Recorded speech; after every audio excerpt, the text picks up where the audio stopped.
I'm trying, everyone keeps bouncing around in the Hollywood squares. Do we have That's everybody? Patrick. Is I don't Patrick? see Patrick. Okay. I'm assuming he would have gotten the link through city email the same way we all did. He should have gotten it, yes. Okay. All right, well, maybe we can get started. We have just sort of a little bit of housekeeping, and then does someone have a number that they could text Patrick? Thanks, Graham. Okay, so we are nearing sort of the end of the budget process, but we still have some significant departments to discuss. And then remember, we took capital projects from last week and put it on to this week. And then I think there was also a request to possibly do an executive session. I'm not sure about that.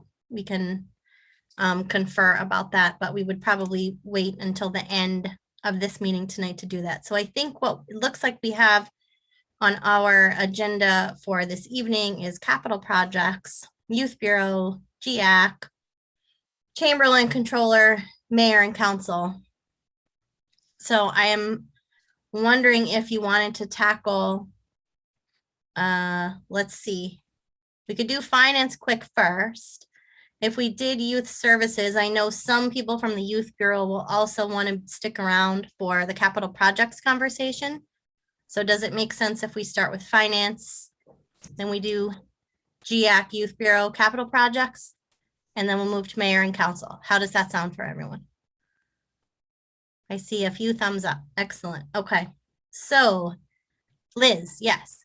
So I think Jim might be in the webinar. Oh, let's see. Yep, that's my fault. I'm trying to do too many things at once. No Scott, worries. help Thank me. I got him.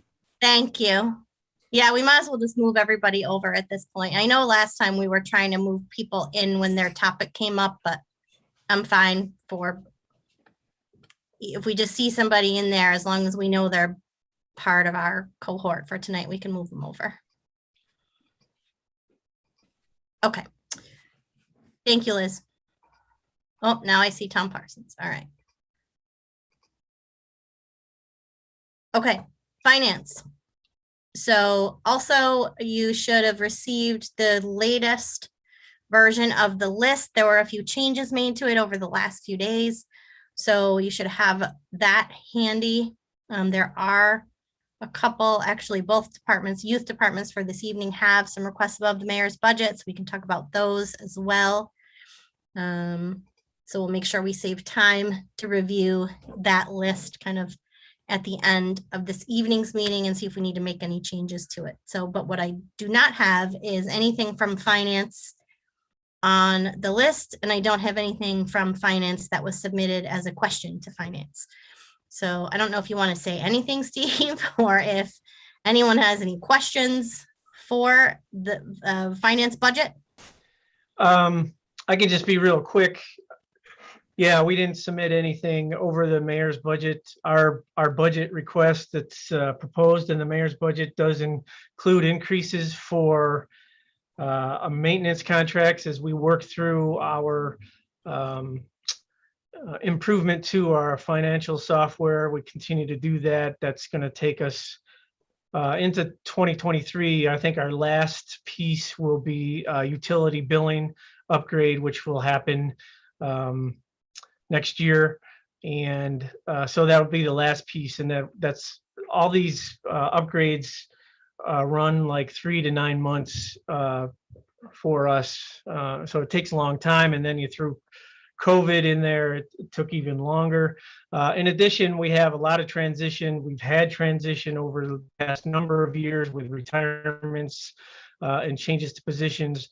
We continue to have that as we have some more retirements here. We did add another position in our office because we continue to hope that we can catch up. We were caught up on financial reporting at some point in the distant pass, but then we encountered continued issues with just the daily workload and also the COVID, obviously, and new requirements coming at us from New York State and federal government. All those things, all that combination has just kind of put us behind. And so we are hoping with, changes in staffing that one you just approved in the city administration, and one with this budget, and then hopefully we can hire. We have a couple openings currently, and hopefully we can hire those people. We have opportunities for some change and improvements in efficiencies to our financial system. So we're looking forward to those things, but it's taking a lot longer than we had anticipated. Obviously, like many things with COVID, it's much harder these days to get things done. So that's really, in a nutshell, our changes to our budget. And I'll leave it to that if there's any questions. Great. Any questions for Steve at all for his budget?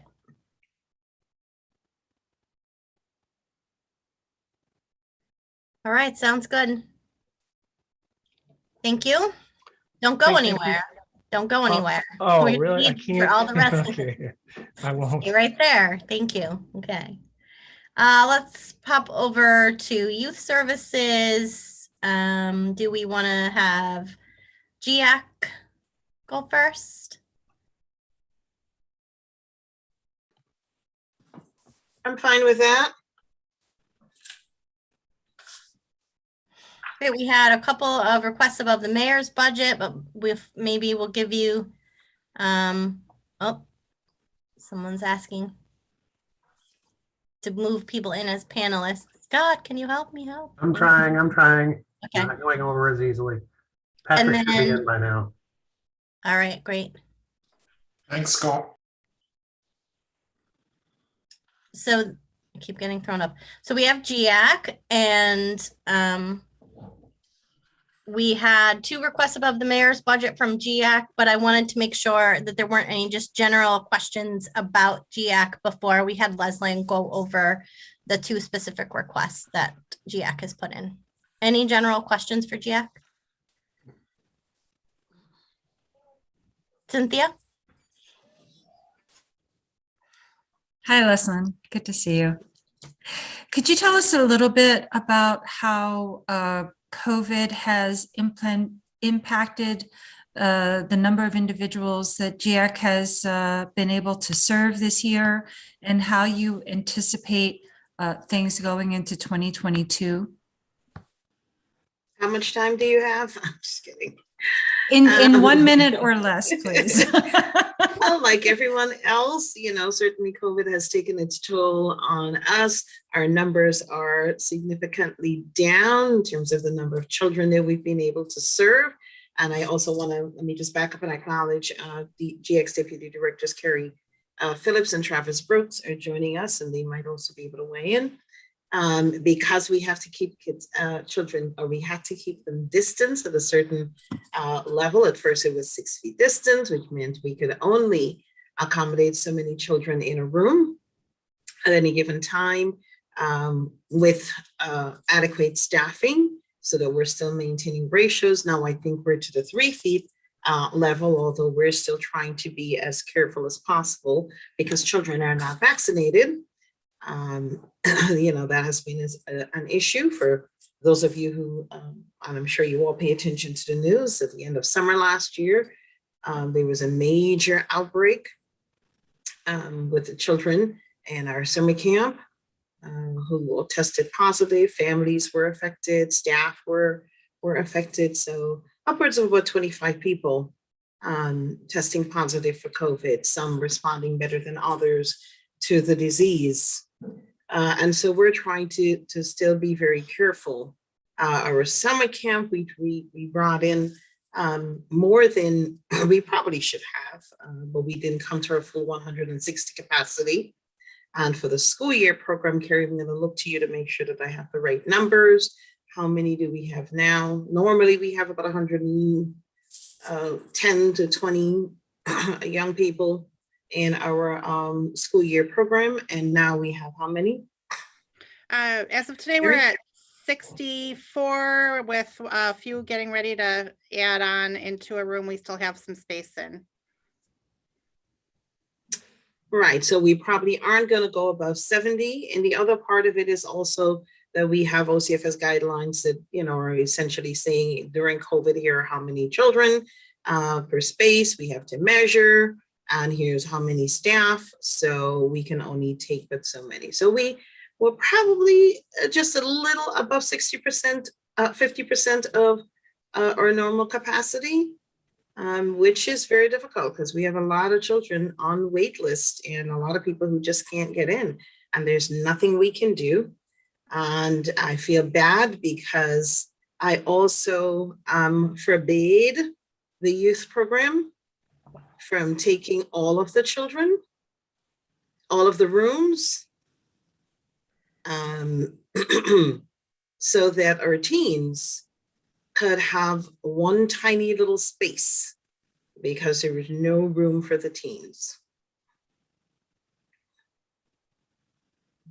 And even Yeah. even with that tiny space, we've had to divide the program up so that 6 kids come one day and another 6 kids come another day. So the program is split between 2 groups throughout the week.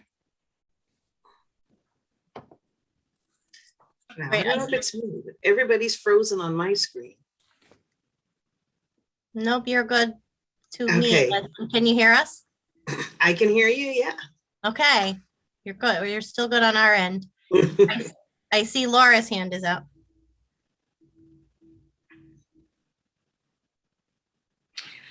Good evening, GIAC folks. Evening, Laura. Hello. I see the 2 RAMs that you've submitted that, and you've identified your first and second priority, and those total $24,000, those 2 RAMs. I did have a question about another budget request, and that's in capital projects. The $12,000 for indoor air quality and health. Could you tell us more about what is involved? And I see that right now it's denied for capital funding. So can you fill us in on that, please? So when GX renovations occurred 10 or however many years ago, the windows we had in the facility that could open all got taken out, so we can't open any windows. And one of the things since we returned have been a lot of staff complaining about headaches and just poor air quality because there's no real good air circulation in the facility. And with COVID, it's one of the things that they also felt really concerned about. So we've been asking to have windows that we can open, maybe for a couple of years now. Not all of the windows. We just wanted to have, maybe a couple on each floor, 3 or 4 on each floor, because we also still have to respect OCFS regulations. It says, windows where children are have to be, they have regulations that go with that.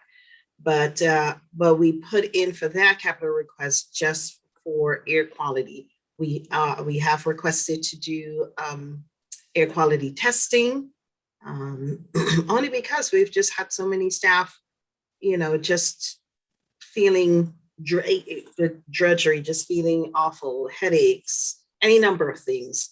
And the only thing we can think of is that we're in this building, especially during COVID, locked in. And because we weren't going anywhere, we had all day programming and no fresh air coming in. And that's what our capital project request was for.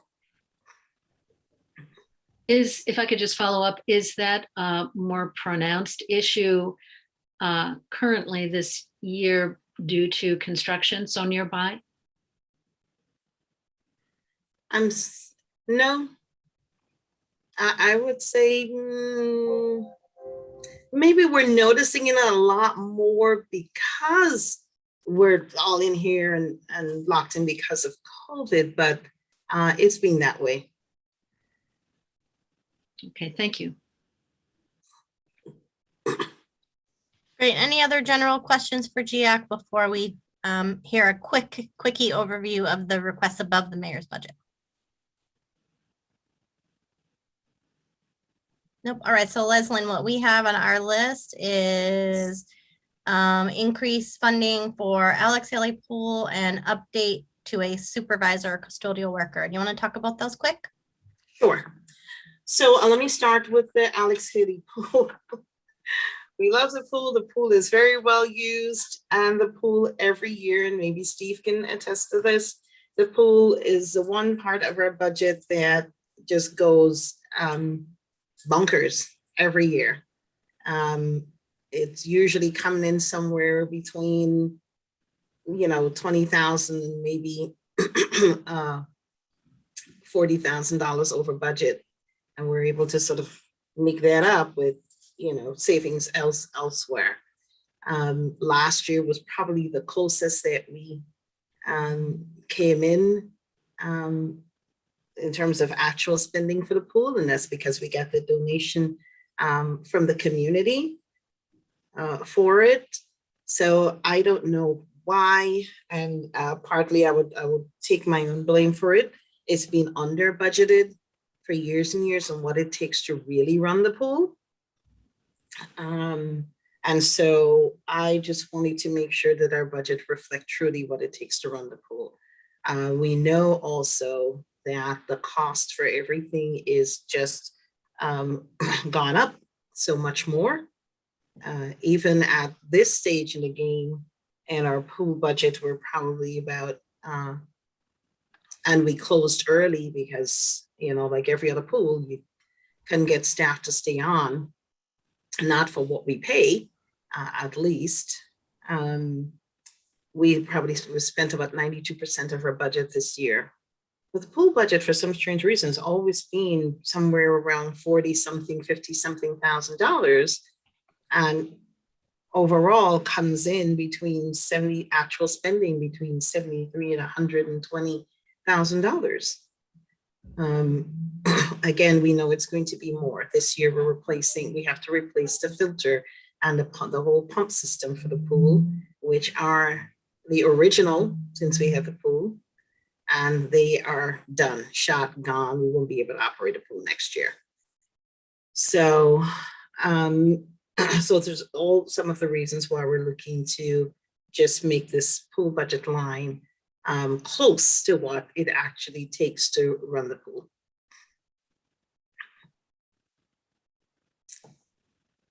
Great. Do you want to talk about the other one and then we'll take questions? Yes, sure.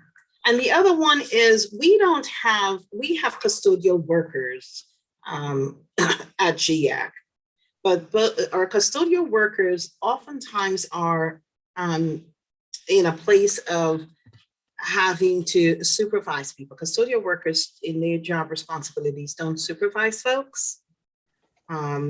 And so I thought of making the position a custodian position, but it's not supervision of regular roster staff. So it's not like I had custodian and then other roster staff. They're usually part-time folks who are coming in, people on work relief through DSS who are coming in who need supervision, as well as young folks in job training who are coming in and need supervision. And so our custodial worker could do this, and I just wanted to make sure that this person is at the level that they can do this. I spoke with HR, and off the top of my head, I don't remember, Deputy HR Commissioner Valerie Saul did indicate that there's a potential to create this mid-level position that's not quite custodian, but at a lower level that would allow for this kind of supervision to happen. So the number for her came from her, but what it would take to bring this person to the level position that she is considering, that would allow for this to happen. Otherwise, I'd have to have like the night custodian I have to have a supervisor, somebody who's in the supervisory level, stay here to work in addition to the custodian and someone else. So it's either Travis or I or someone else who's staying around to work so that that supervision can happen appropriately. So that's what that 4,000 request is for. Great. Are there questions on those two requests from council?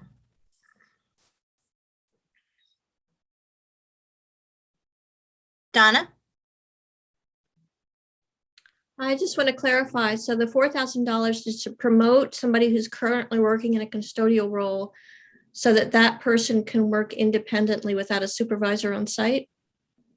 So that that person can actually supervise workers who come to GIAC, who are Got it. either community service from the courts or work relief, part-time seasonal workers who help with custodial duties as well.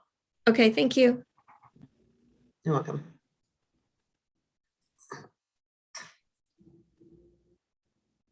Any other questions for Leslyn?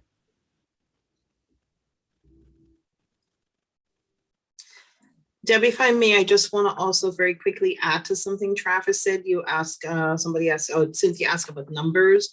Our teen program numbers, usually we have between 25 and 30 teens who come regularly for programs at GIAC. Of course, you know, it varies depending on sports and what sports they're into.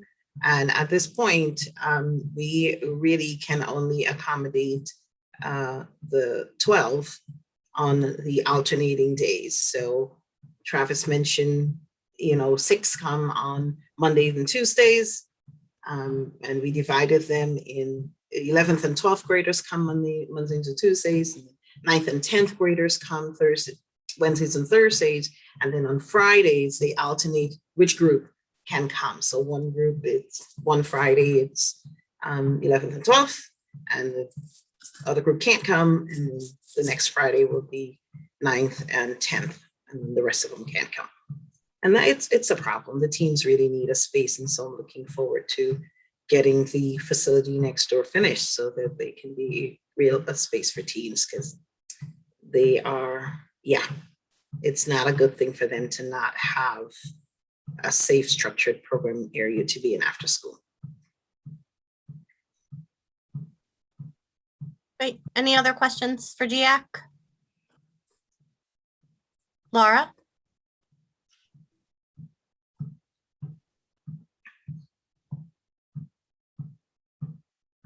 I think you're muted, Laura. Yes, I am. Thanks, Deb, and thanks, Leslyn. Leslyn, you mentioned that there is a wait list. You cannot accommodate all the kids you would like to be able to. How many are on your wait list? Carrie, but how many do we have at this point? Carrie might be frozen. Maybe. But she's muted. Carrie, you're muted. Sorry about that. We have about 15 now, but we've actually stopped taking the waiting list, so not get people's hopes up, and have given them some resources in the community to look at. There's a shortage of care generally in the county. So we would, you know, when we're able to, we would be able to accommodate more. But as we know, it's still ever changing, and we're waiting on our children to get vaccinated. But that's where we are at the moment. Thank you. And Graham, and then Cynthia. Thanks, Deb.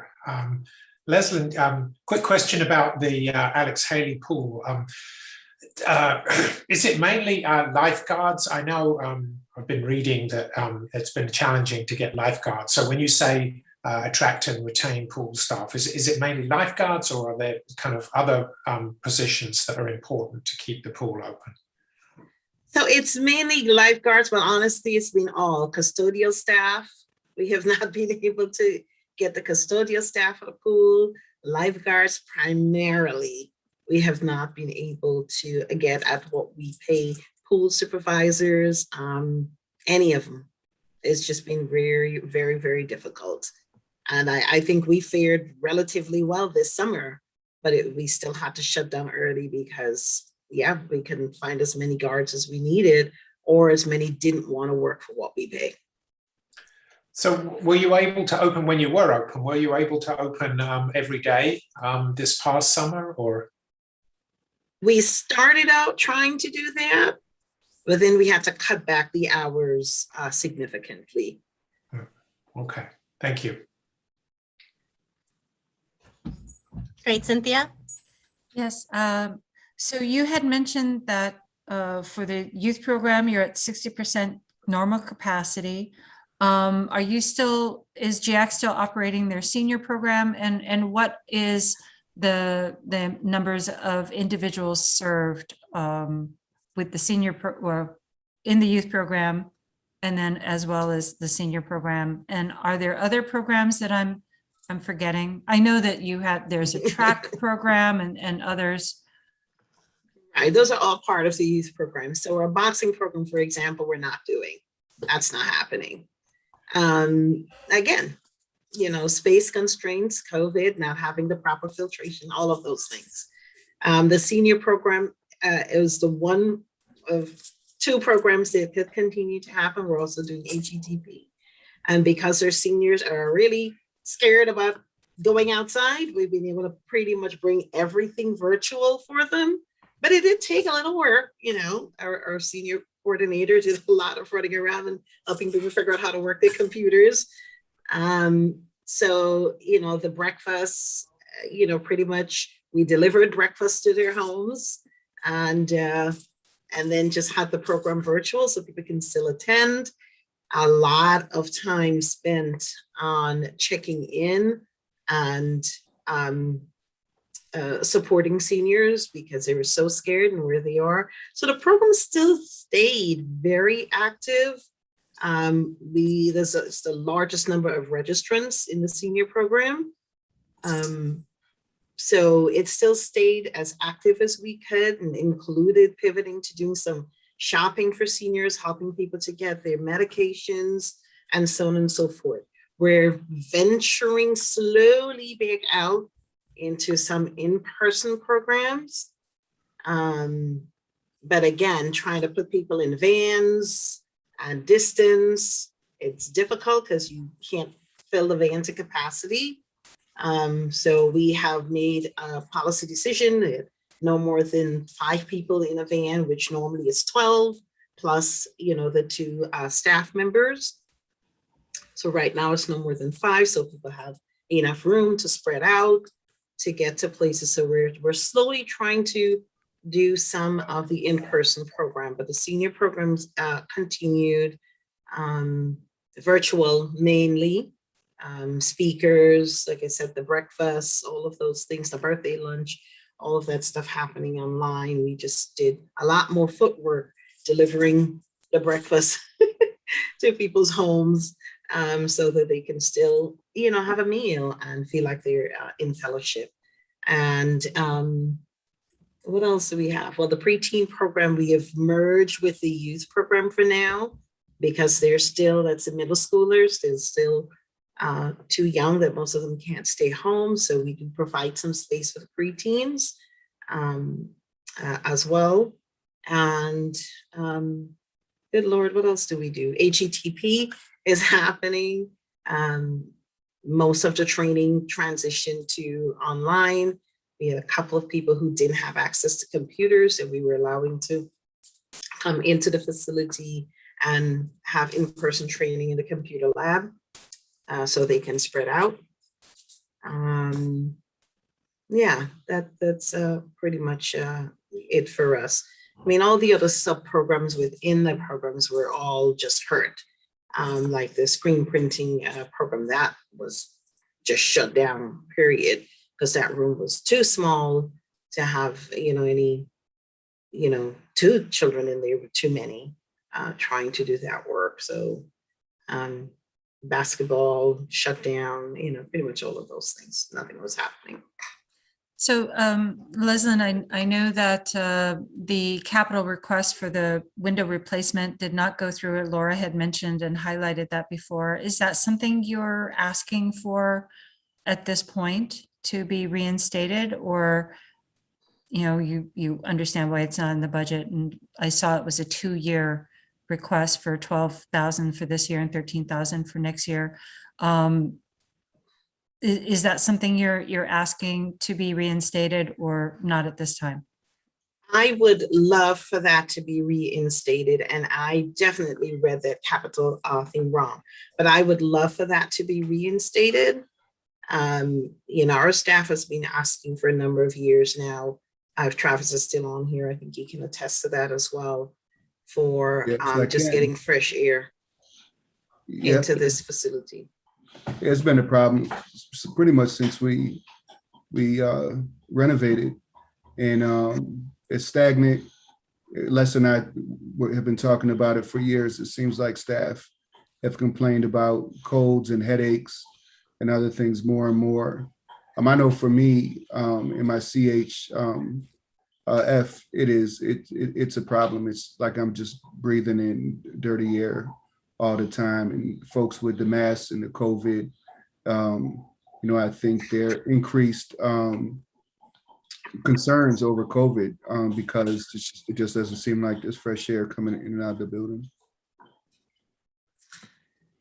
And I will just very quickly add, and the thing for us is when one staff person is out, because we have limited number of staff that we can have in the facility, it throws everything off. We can't have as many staff as we used to have because of COVID. We'd love to, because we need them. But one person gets sick and then another person goes down very soon after. And we've just been seeing this. So it's been a real concern for us. So we would love to have that capital request reinstated and funded for the $25,000 is what we're asking for. Like I said, we weren't trying to replace all the windows, just a few. I think I saw it as a 2-year request. Yes. Okay, thank you. Great. Any other questions for GIAC? Are we good for now? George? Travis, that's a well-behaved baby. This is the future mayor. I brought him so he could get an early lead on what goes on in city politics. Way more well-behaved than the puppy running around like a psychopath. Better behaved than the mayor, frankly. Great. All right. We ready to switch to the Youth Bureau? Thank you, everyone from GIAC. You're welcome to hang around, but we are good to go. And if you want to go, perfectly fine. Thank you all. Thanks, Leslyn. Thanks, everyone. Thanks. All right. Hello, Youth Bureau. I see several faces from Youth Bureau. Hi. Excellent. So we'll kind of do the same thing, ask if there are any general questions. And then we have 2 requests above the mayor's budget. Oh goodness, look, one of them's about a pool. We just heard some conversation about that. We'll talk about pools again when we come to that. So any general questions for Youth Bureau and funding before we have Liz or Jim or whomever wants to talk about their requests above? Cynthia? I'm going to ask the Youth Bureau the same question I asked the GIAC. What can you tell us about the programs and services that were provided in 2021, especially with regards to the current environment that we're talking about, and how do you see that impacted in 2022? So really all of the things that Leslyn talked about, the reduction in capacity, the spacing, the mask protocols, limiting the number of folks in vans, those are all things that we're dealing with over at the Youth Bureau. I would say one difference between the programming that and the challenges that Leslyn and Carrie and Travis are having at GIAC, because they're a licensed childcare program and they have other outside people monitoring and setting regulations. We are able to do a lot of things outside our building. So we're doing programming in the building. We've measured out our activity spaces and limited the number of children who can sign up for a program. We're still running them. We do have wait lists and try to add on another program when we're able to. We have programs that are operating right within the school district. Our academic support and mentoring programs have classrooms over at the middle school and high school, and they're running after school homework clubs. They bring smaller groups into our gym. We have programs that are happening purely outdoors.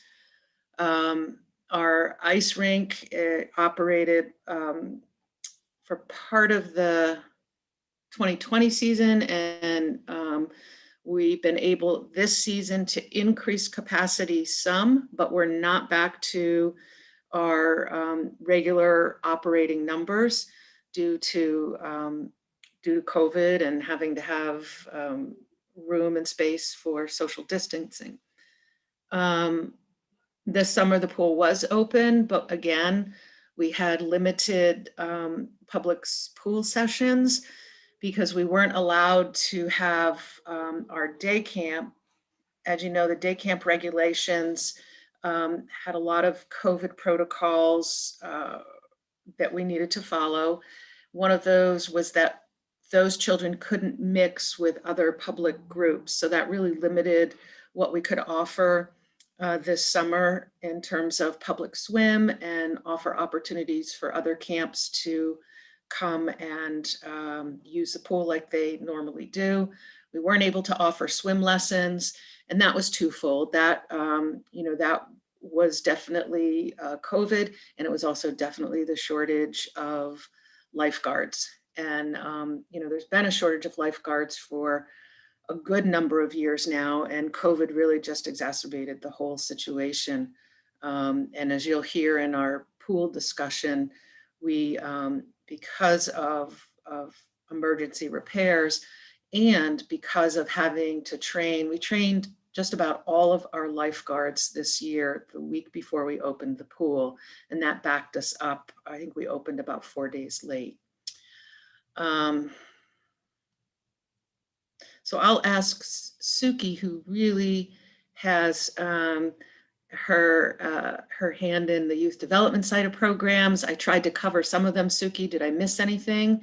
Why don't you chime in and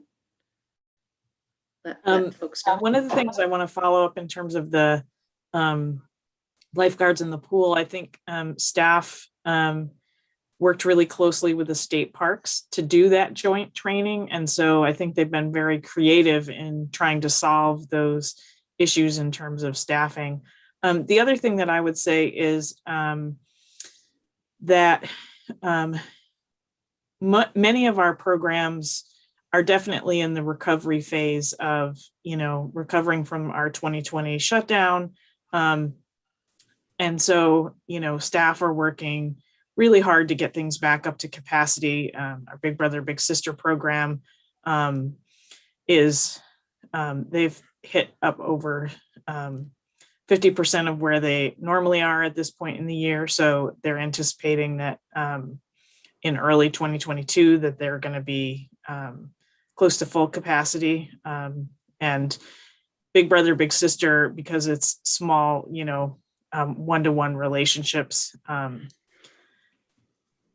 they've got new protocols in place in terms of what we're recommending those matches do and that kind of thing. But overall, I think, the size of that program allows them to be more flexible. Ithaca Bike Rental has continued to be a hot commodity in 2021, just as it was in 2020. And we're seeing a high number of users. The real challenge for that program is really biking has become the thing to do during COVID. And so getting access to equipment and, new bikes to replace as, our fleet ages and that kind of thing has been an ongoing challenge. Youth Employment Service had to be really creative this summer in terms of offering both hybrid, a hybrid approach to employment. So there were some placements that were in person and some that were virtual. And Youth Employment Service had the biggest volume of people applying to be part of their program that they've ever had in their history. They did over 300 interviews this spring, which was tremendously challenging. And they've had to do all of their protocols and, intakes virtually to make that possible. So I think all of our programs are adapting and getting really creative, and they're doing a lot of partnering with other folks in the community and within the building, and just finding ways to meet the needs that the community has expressed. Thanks, Suki. Jim, did you want to say anything about the pool or the rink or the fields operations there? Just similar in a lot of ways. Katz Park has remained open to some extent throughout the pandemic, and we had field reservations that we started as soon as we were allowed to through New York State and local health department changes in their guidance, and we started right away, and people were anxious to do that. So we had a pretty full field season. The rink season was, everything changed as far as the operations, but we were able to figure it out and restrict our capacities. We did have, over the course of the rink season, we had 23,000 visitors, and so it was about 150 a day. And I think the revenues were still strong considering everything that was in place. The rink brought in about $213,000.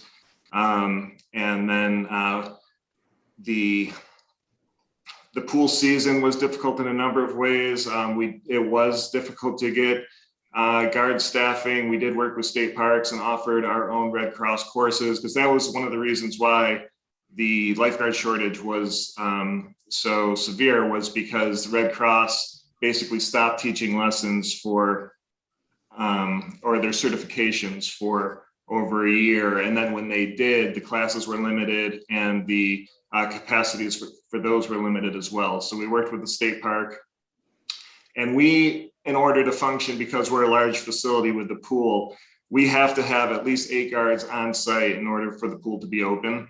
So we tend to have a very large guard staff, anywhere from 20 to 25, and we were able to get up to 20 guards with limited availability, and able to have the pool function. But our numbers this summer were definitely down because of what Liz spoke with, in part as far as the not being able to have the camps and the public in the space at the same time. So we had to shorten those uses basically, and also it was not the greatest weather season as well. And then we had a very busy field season for 2021, which is still going on, and also was a difficult season because of the weather. And the rink opened up about a week ago, and like Liz said, we have been able to expand our capacities a little bit, and our user groups are reserving more time than they did last year. So we expect a very busy rink season. Thanks, Jim. Sure. Great. Any other general questions for you three before we ask for some more details on the requests above the mayor's budget? Nope. All right. So Liz, I don't know who wants to go over there. You had 2 requests, one for the pool, and you've got your DEI planning. Yep. You want to tell us a little bit about both of those? Sure. And we'll sort of move through it as a team approach. And when we get to the pool, we do have a PowerPoint. If you'd allow me to share my screen when we get there, there's some pictures that I think are crucial to everyone seeing to help make the best decision. Sure. But I'll talk first about the smaller amount. The first above the mayor's request. I said that wrong. Request above the mayor's budget is $5,280. And that's for our diversity, equity, inclusion work. And it was part of our 4% proposal that didn't get included, but we feel that it's extremely important to the Youth Bureau staff, and our programming, that we take the next steps in our DEI work that we've been doing. For a number of years, we've done a variety of workshops, a lot of one-offs around equity, diversity, inclusion, intersectionality, recruiting and retaining diverse staff. The list goes on, and it's all been really good work, but we're at a point where we need to take the next step. And we'd like to work with a consultant to help us come up with a strategic plan that really weaves in goals and measures into our the way we operate, into how we work with children and families in programs. And we think this is a really important step for us to be able to take to keep our work going. I think to continue to just do a couple of trainings a year, we've done that, and we need to take on the next step to really do the work properly. Suki, did you want to add anything on that one, or are there any questions? George, was that a question? All right. Liz, I'm just wondering, $5,000 isn't a big amount of money. How much bang are you going to get for $5,000? Yep. So we actually have talked to a consultant, and $5,000 is for 2022. We have a little bit of money in our budget this year to start the work. And our goal would be to start the process with an assessment, doing surveys and focus groups with our staff, and then laying out the development of the strategic plan and implementation over 2023. And we feel that we can do it for that amount, especially if we straddle it over the end of 2021 and move into 2023. We think it'll give us a lot of bang for our buck. The work that we're looking at doing is creating measurable and progress tracking mechanisms for each initiative that our group, our staff, our diversity committee at the Youth Bureau decide to take on. And I also think, we have a diversity and inclusion committee at the Youth Bureau. We've got 8 or 9 members of staff from varying levels throughout the organization who are very committed and work very hard. And I think with this outside consultant helping us to develop a plan and piece it together, we have staff internally who will be able to carry the plan forward and who are very committed. Great, thank you. Graham, did I see Graham and then Donna? Actually, I think Donna was first. Yeah. Donna, then Graham? Okay, so is the perceived problem that you've gotten feedback from clients or potential clients who feel excluded? Or is the perceived problem that potential employees feel excluded? I want to know what the potential problem or what the identified problem is. And also, why is the Youth Bureau asking for a special program independent of the citywide DEI programs? Is there is there perceived to be a particular problem in IYB with clients or potential clients outside of the other city departments? I can't speak to other city departments. And I know that, I'm on the city's Workforce Diversity Committee. And, there are a variety of initiatives happening there to support the entire city workforce.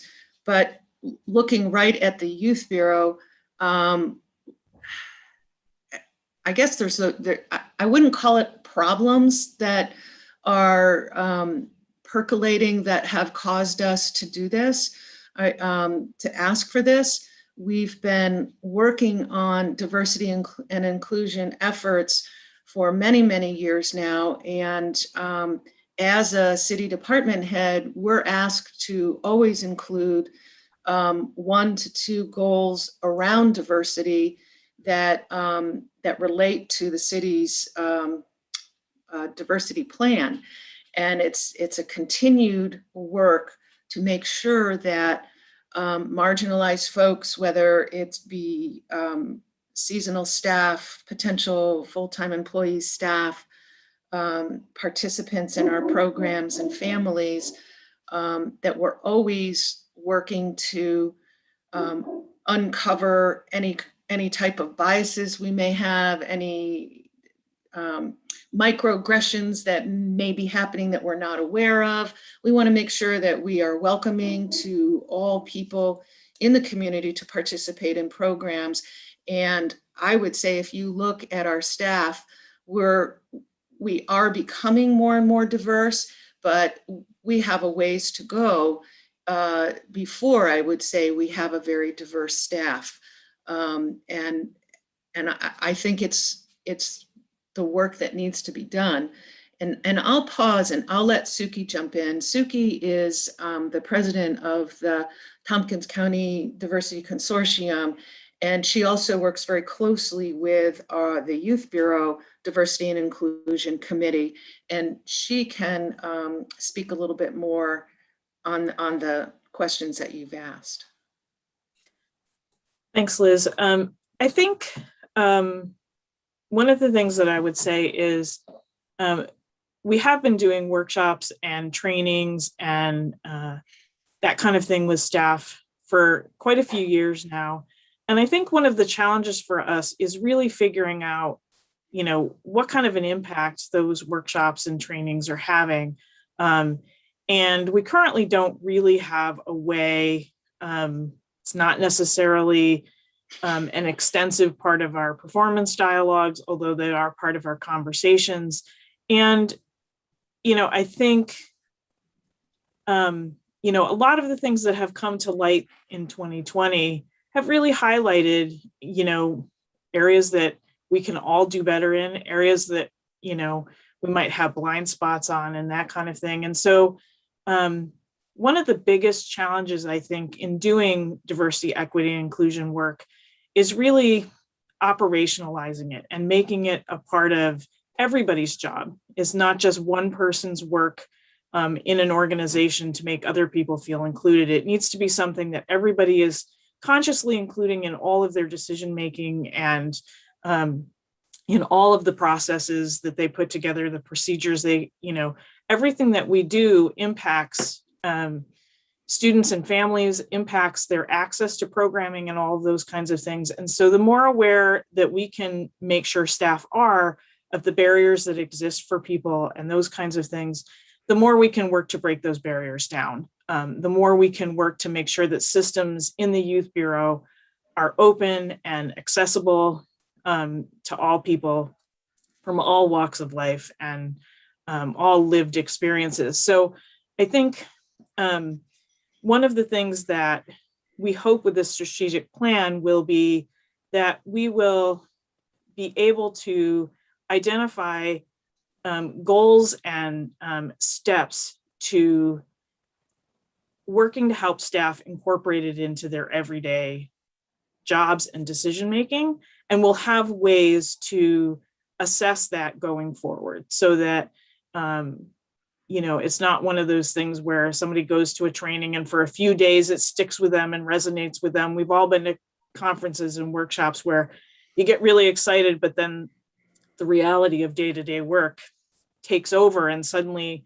you realize a couple of weeks later or a month down the line that you're not thinking of that as a top priority anymore. And so by having a strategic plan and incorporating it into some of our assessments and decision making will really allow us to make it part of our everyday work and make it part of our everyday thinking and judgment processes. And so I think that's going to be a really important aspect of what comes out of this process for us, is that everybody sees diversity, equity, inclusion as part of their jobs. It's not just one person's job somewhere else who's gonna, you know, do this part for them. It's not just the job and the work of the Diversity, Equity, and Inclusion Committee, that it's something that we all have to be involved in to make the Youth Bureau the most accessible that it can be for all folks.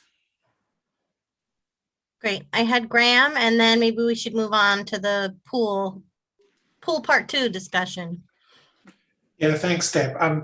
I think Donna really asked my question. I mean, I'm a little bit concerned. I mean, I think this is great. And Suki and Liz, I certainly applaud your efforts here. I guess my concern, and maybe the mayor can address this, is, you know, certain units or departments addressing this seriously and others leaving. So, I mean, I just feel that this is a kind of thing that needs to be coordinated across the entire range of city departments, rather than ones that are, let's just say, lucky enough to be led that people put this as a priority. So, you know, that's my concern. I think this is great, but I am concerned that we start to develop this, you know, uneven approach to diversity and inclusion across the city. So I just wanted to put that out there as a concern of mine.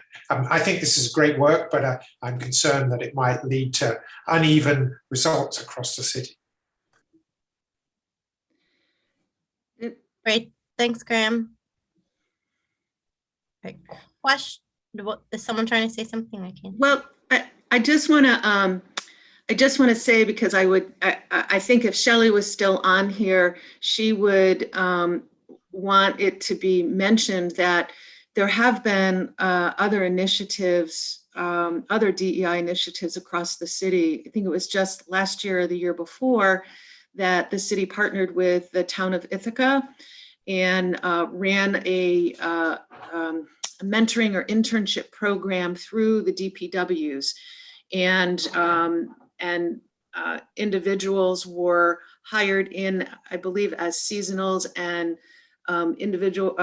people of color were targeted to come into DPW positions. They worked for the city for a few weeks. They worked for the town of Ithaca for a few weeks.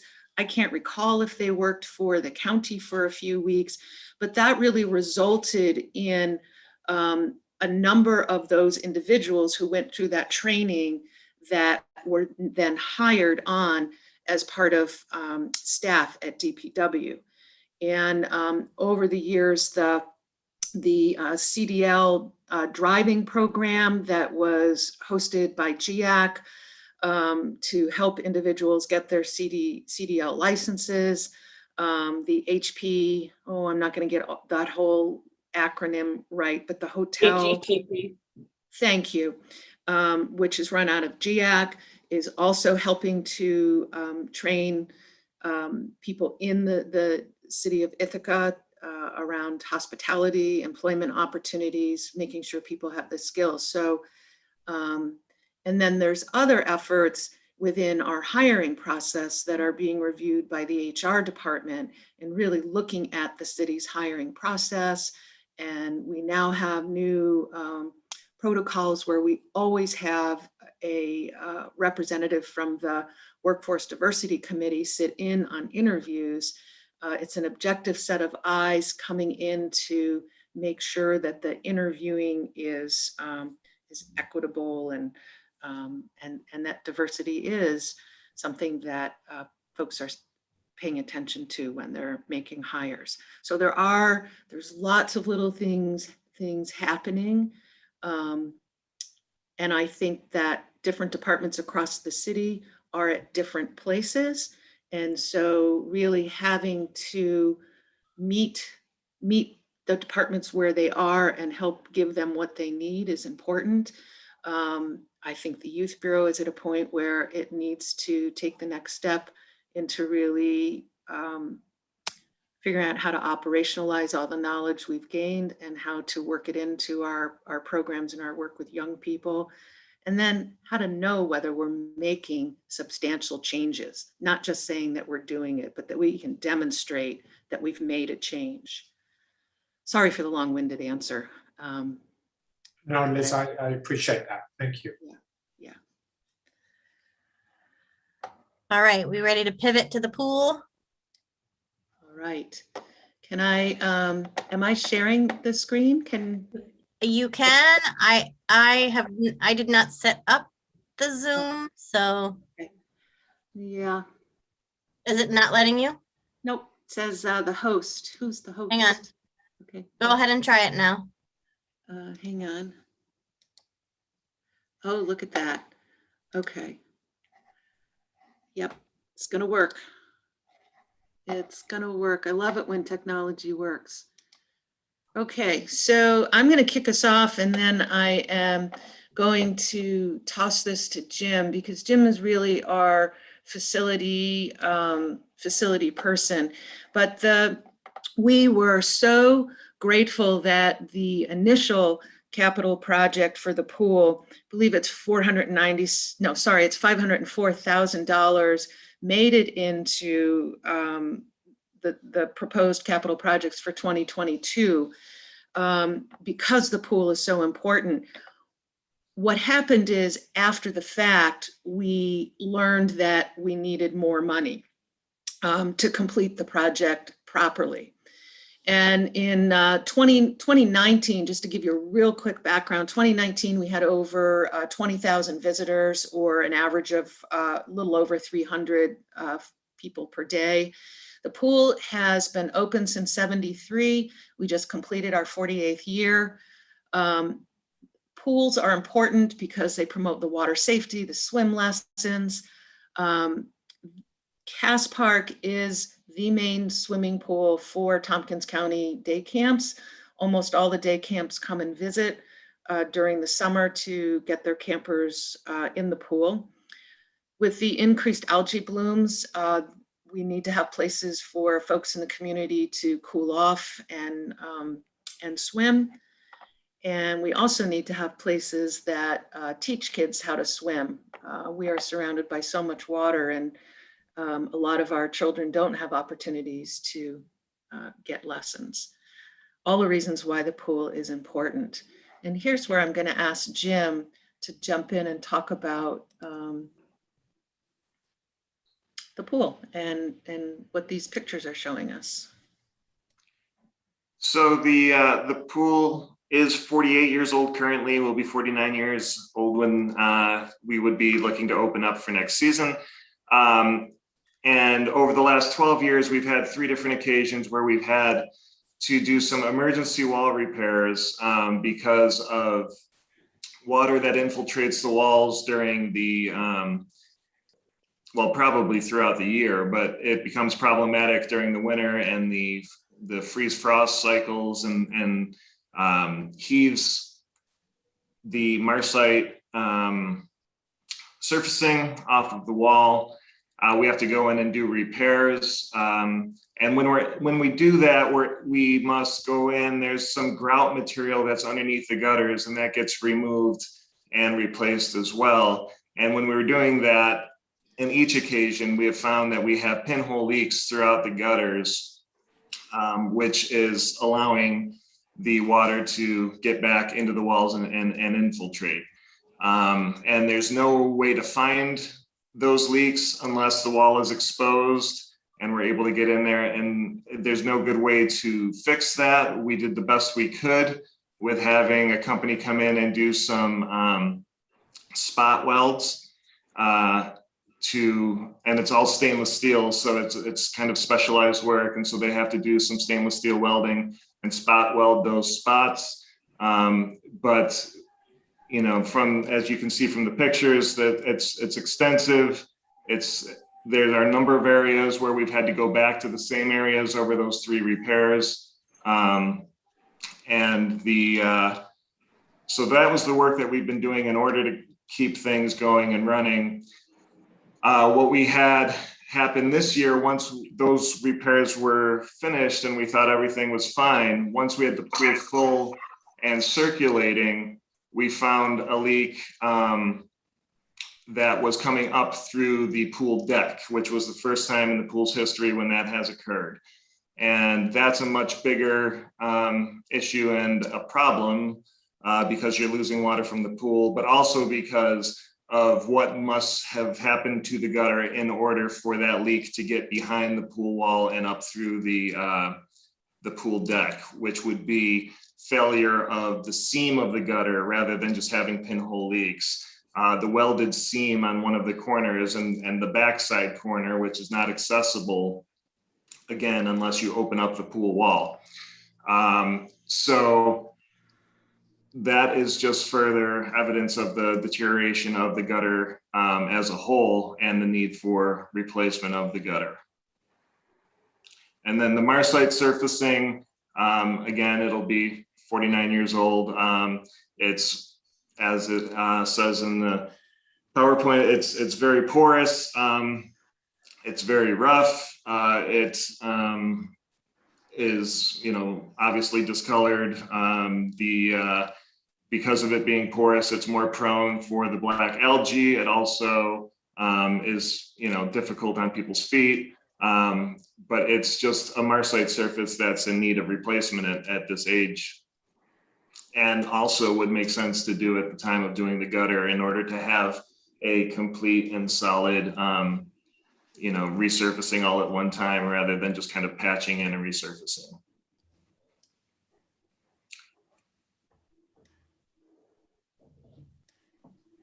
So I don't know if folks had seen those pictures, which is why I wanted to share them with you. So the original, $504,000, which got approved, wouldn't allow us to do the complete repair. I think we would, if we went that route, we're just putting more Band-Aids on a problem that's going to continue, and it's going to get more and more expensive over the years. And so we encourage you not to put it off. I don't know, Jim, go ahead. Yeah, on the original proposal, we had considered another approach, which would have been a PVC membrane liner. And it was a more budget-friendly approach. And it's definitely an approach that's widely available and is being sold currently. And I had several conversations with a couple of companies that offered that, and they would do a gutter replacement, and there would be a PVC membrane that is really like a pool liner, and that would attach to the gutter. And it seemed like at first discussion that would be, and what I had made the initial proposal for with that approach, it would be a workable solution. What I found afterwards, and when these problems were happening, and especially when the new leak formed and I was bringing in pool contractors to get their thoughts, I definitely shifted away through their recommendations about, we have a quality pool that was built using quality materials, and to reapply those materials and have it be the way that the pool was designed is optimal. I also talked to Casey Park in Auburn, who had installed the PVC membrane. They had it for only 10 years because of issues pretty much right from the get-go, as far as tearing of the liner and a lot of maintenance. There's once you get, obviously, if you get moisture that's trapped in behind a liner like that against the pool wall, you have all sorts of mold and other issues. And so they abandoned the liner 10 years in and went back to their original Marsite at more expense in order to kind of undo what had been done. And so from the conversations I had, we kind of shifted gears as to what our approach was in hopes for the repair of the pool. Great, thank you. I had George and then Graham.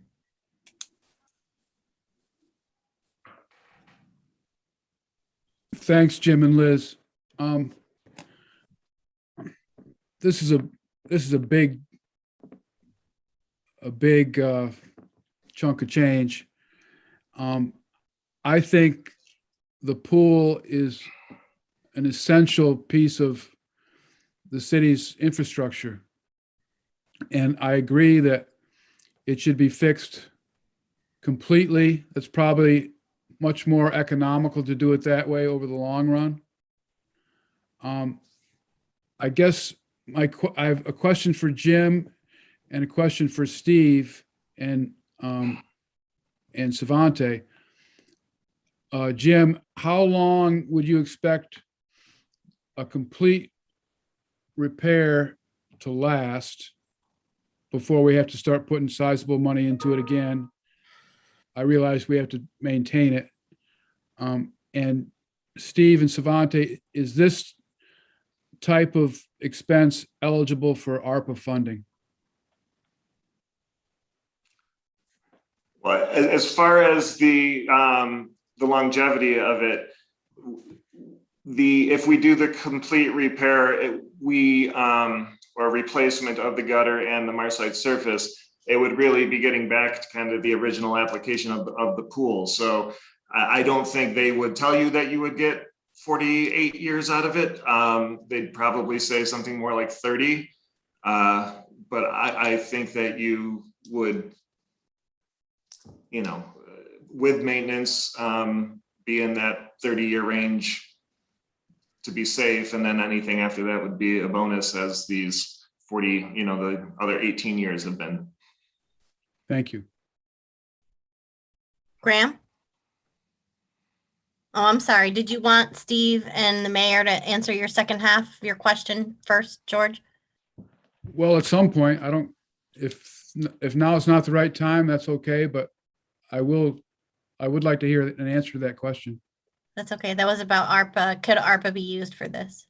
Yeah, it could. It could fit under, revenue replacement, and it may also fit under another category. But what we were trying to do with ARPA funds was use a good chunk of it and keep a chunk for, later like next year planning, so that we would have some flexibility here for the next, 3 years or so with these funds. But yeah, this definitely could be ARPA funding could be done here if you so please. Yep. So I know there's only so much ARPA funds, but this would be a big plus for the city and could save the cost of borrowing for 10 or 15 years, yes? Certainly, and that's, one of the benefits of this money is the fact that we can do a lot of this work that we've put off for, many years. We can do it at cost, at just like a cash cost, instead of borrowing and having that additional expense of issuing those funds, which, can add up certainly on the larger projects. Originally, when this project was smaller, we felt that we could, fit it in to a borrowing easier, but now that it's grown, certainly I wouldn't be opposed to using ARPA funds here. That would certainly help save those issuance costs and interest costs over time. Thank you. Okay, Graham? Yeah, thank you, Deb. And Liz, Jim, thank you for that. Liz, as you know, I'm a very strong supporter of Cass Park and the public access that it provides to safe swimming. And it does seem to me that this is a really good investment, especially as we know with climate change, having access to a really great resource like this, I think, is important for the entire community. And as you said, this is a Tompkins County kind of facility, if you like. So I guess my question is, have you sought any other support for this work at this stage, besides the city, maybe from the county? So that would be my question right now. We have not for this repair, but over the years, even before I was the director at the Youth Bureau, there have been many attempts to get contributions from the county to help support our waterfront parks and facilities. I believe we even had a couple of meetings 4 years ago when we did the master park plan. And we just haven't been able to reach an agreement of what people would help fund, or a certain amount. So it's been tried often in the past, but not for this specific repair that's in front of us. Thanks, Liz. So just as a note for future discussions with the county, Mr. Mayor, maybe we could put in another plug for these kinds of resources that are used countywide. I know you've had discussions, so I'll just put in another plug for those. Duly noted, like literally noted in my notebook right now, because I couldn't agree more. Great. Rob? Yeah, I'll add my thanks to everyone for bringing this forward, and also my support for the idea, because I think it is a great example of where we could efficiently make some investments if we can figure out how to pay for it. And so that's where my question is, Steve, coming back to you around the ARPA question that George raised. Would you suggest we could pay for the entire project with ARPA, or just the additional piece that's being requested above the budget? No, we could do the full project here. Again, we were just looking at, these are one-time monies, and we didn't want to use everything right up, and we wanted some flexibility, and we don't know, what faces us in the next couple of years related to COVID or whatever else. So we're just being very careful and cautious with these funds, but this is, certainly right up where we could use these funds. As I mentioned before, it will save us funding over the life of whatever the bonding might have been for this particular project. So it's a good use for sure. Great, thanks. So you're saying you would remove, right now the 504 is in issuing bonds. You're saying we would just take that out of there, clump it together and put it under ARPA? Yes. Okay. Yep. Great. Any other questions for our Youth Bureau?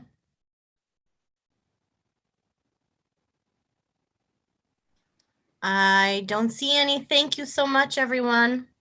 I just want to thank them for their clear presentations. Thank you. We appreciate all of your careful thinking and helping the city make the best decisions. So thank you. Great. Liz, I didn't know if you needed then to stick around for capital. We probably talked about the one. I know there is there's the rink enclosure related to rink as well. Okay. Yep, so you're welcome to stay. Okay. I don't know if there'd be questions or not. It's Yep. in the proposed, so. Okay. So if there's nothing else for the Youth Bureau, I think right now it makes sense to just move to capital projects, which is what we were going to talk about last week. We booted that to this week. So for those of you that are asking, I know you kind of have to dig deep into the budget to find it. I can share my screen.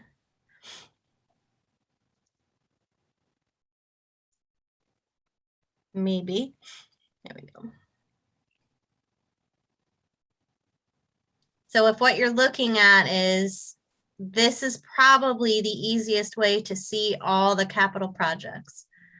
So it's labeled in the budget, as Donna mentioned in the chat, page 102, but it's actually page 104 of the PDF. That's just the way the numbering is. So if you've been having trouble finding it, that is where you can locate it, and you can see the way that it's broken down. I know a lot of you are asking for, where can I see everything that's being spent out of ARPA? This is probably the easiest, fastest, most comprehensive place for you to see all of the different pieces. You can see the different columns.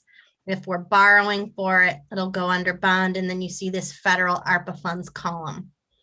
So does everybody now know how to find that? So we have all of that kind of at our disposal before we start the discussion. Everybody good? Okay, great.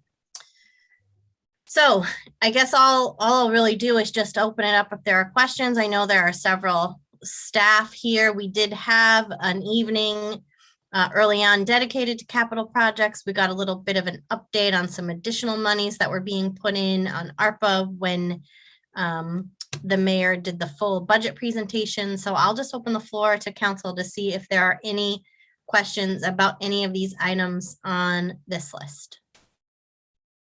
George. Yeah, I have a couple questions.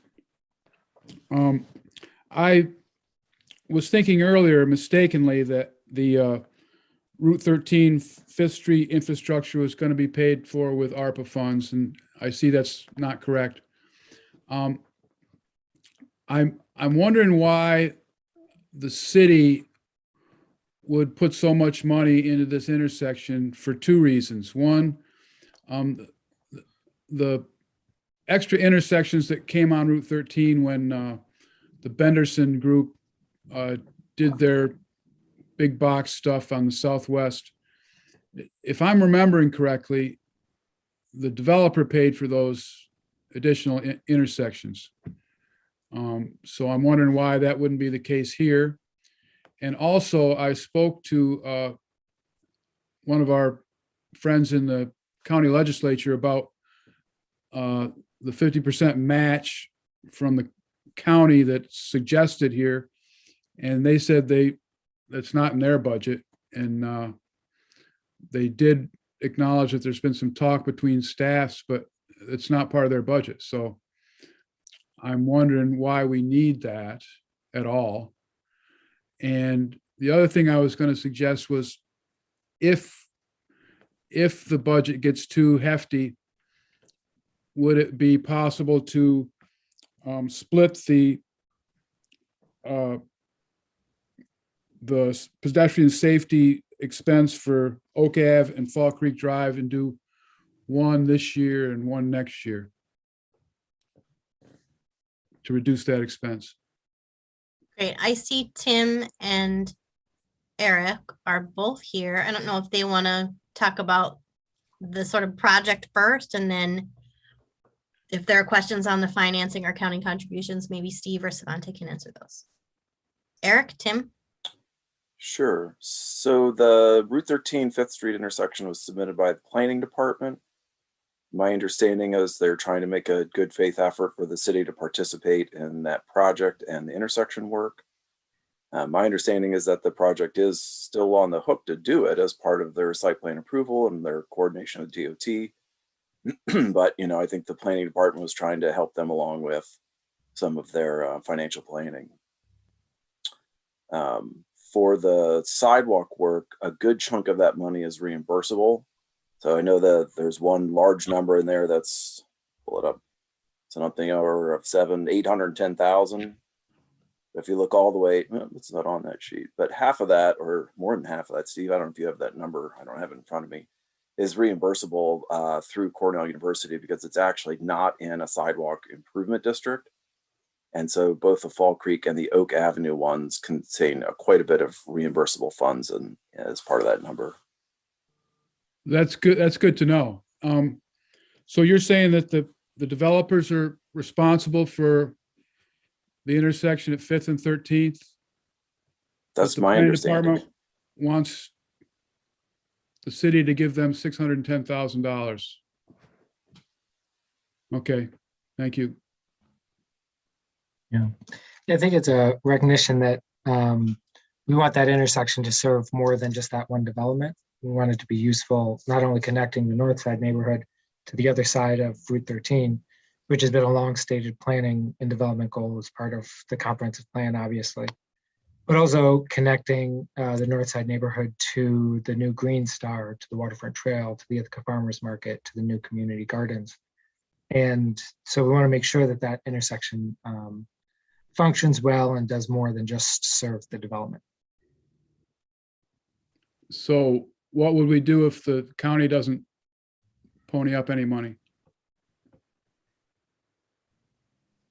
It's a good question. I think maybe we could scale back our ambitions. Maybe we could approach the state because they're obviously, of course, interested in the health of that intersection in Route 13.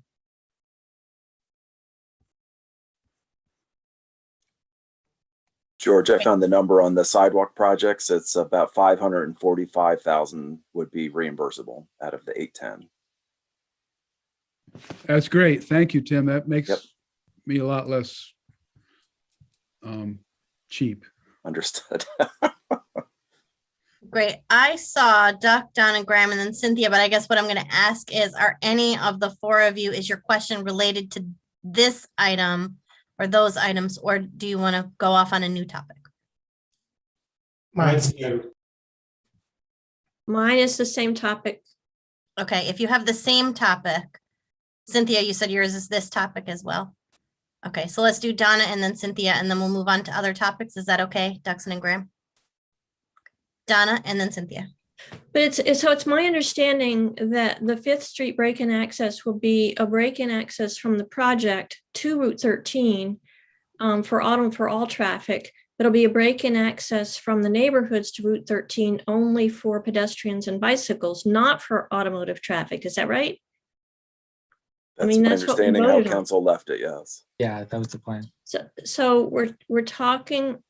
I guess I don't understand why there's this estimate of $612,000 for what's not really a complete break-in access, unless there's. So, and the break, it seems to me then that the break-in access that is occurring, namely from the development to the highway, should be the responsibility of the director. I mean, of the development. And I'm still concerned about the status of the Court Street, Buffalo Street traffic conversion that's related to this project. And what I mean by that is that when we approved this project, I don't know when it was, we had a certain understanding of what the effects would be. And now we're seeing all these ripple effects that we hadn't accounted for then. And that's what's disturbing to me. And I hope that in the future, we have a more complete picture of all the downstream effects of these large developments that are going to cost the city money and change other parts of the city several blocks away in ways that we hadn't anticipated. But anyway, my question right now is about why does it take, what's involved in the $612,000 for this partial break-in access? Yeah, so that is a good question for the planning department. I propose that we ask them to attend tomorrow's meeting where we can drill deeper.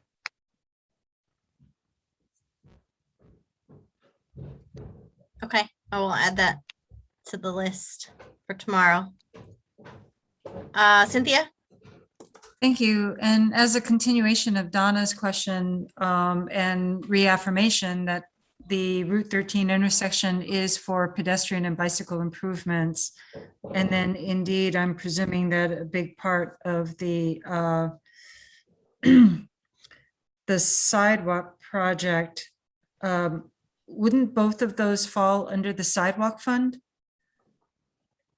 Are they intended to be financed through sidewalk fund revenues and not the general fund? Because they are pedestrian improvements? The Fall Creek Drive and Oak Avenue sidewalk projects are, both of them actually fall outside of a sidewalk improvement district. So the line in both cases, I believe, for Oak Avenue, the line I think is down the middle of the street and the sidewalk's on one side of the street and outside of the district. So it's not eligible for sidewalk improvement district funding. So there's some general funding that goes in there. Now, it's not all just concrete for the sidewalk. There's also curbing and some drainage improvements that would go along with it. But much of the sidewalk would then, of all the sidewalk costs themselves, would be reimbursable. For Fall Creek Drive, I don't remember. I'm off the sorry, top of my head. reimbursable? What do you mean by reimbursable? Because it's outside of a sidewalk improvement district, it falls under the old uniform sidewalk improvement law, which allows us to assess the cost of the sidewalk to the abutting property owner. In both cases, that abutting property owner is Cornell University.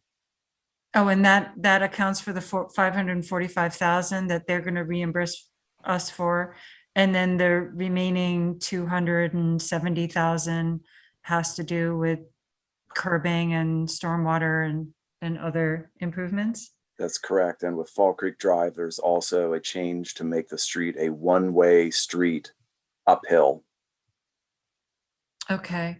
All right. Thank you for that clarification. And then, but then going back to the question with regards to the Route 13, since that on the city side, in terms of the connectivity for the neighborhood, is really a pedestrian bicycle amenity. It's not a traffic amenity. Again, I am trying to understand the 600,000 related to that and how, what portion of that would be attributed to a sidewalk fund and not be financed through the general fund.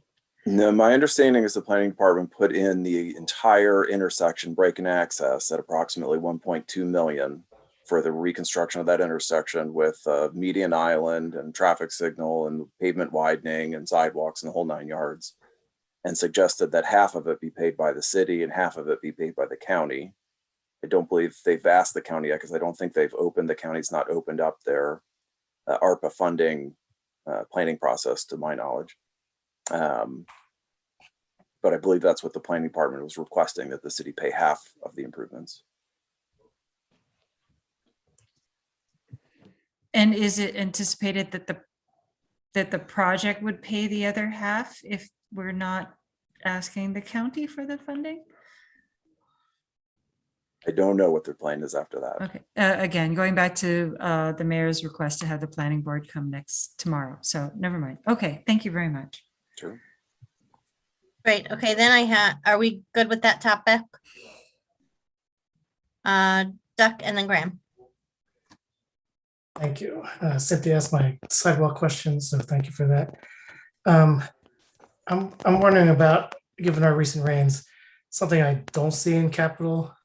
And one is like an update on the dredging efforts and whether, so we had this flood hazard analysis in 2019, and they had a bunch of suggestions for potential remediations, like increasing berm heights and a bunch of other stuff, in addition to, as alternatives to dredging, which is really expensive.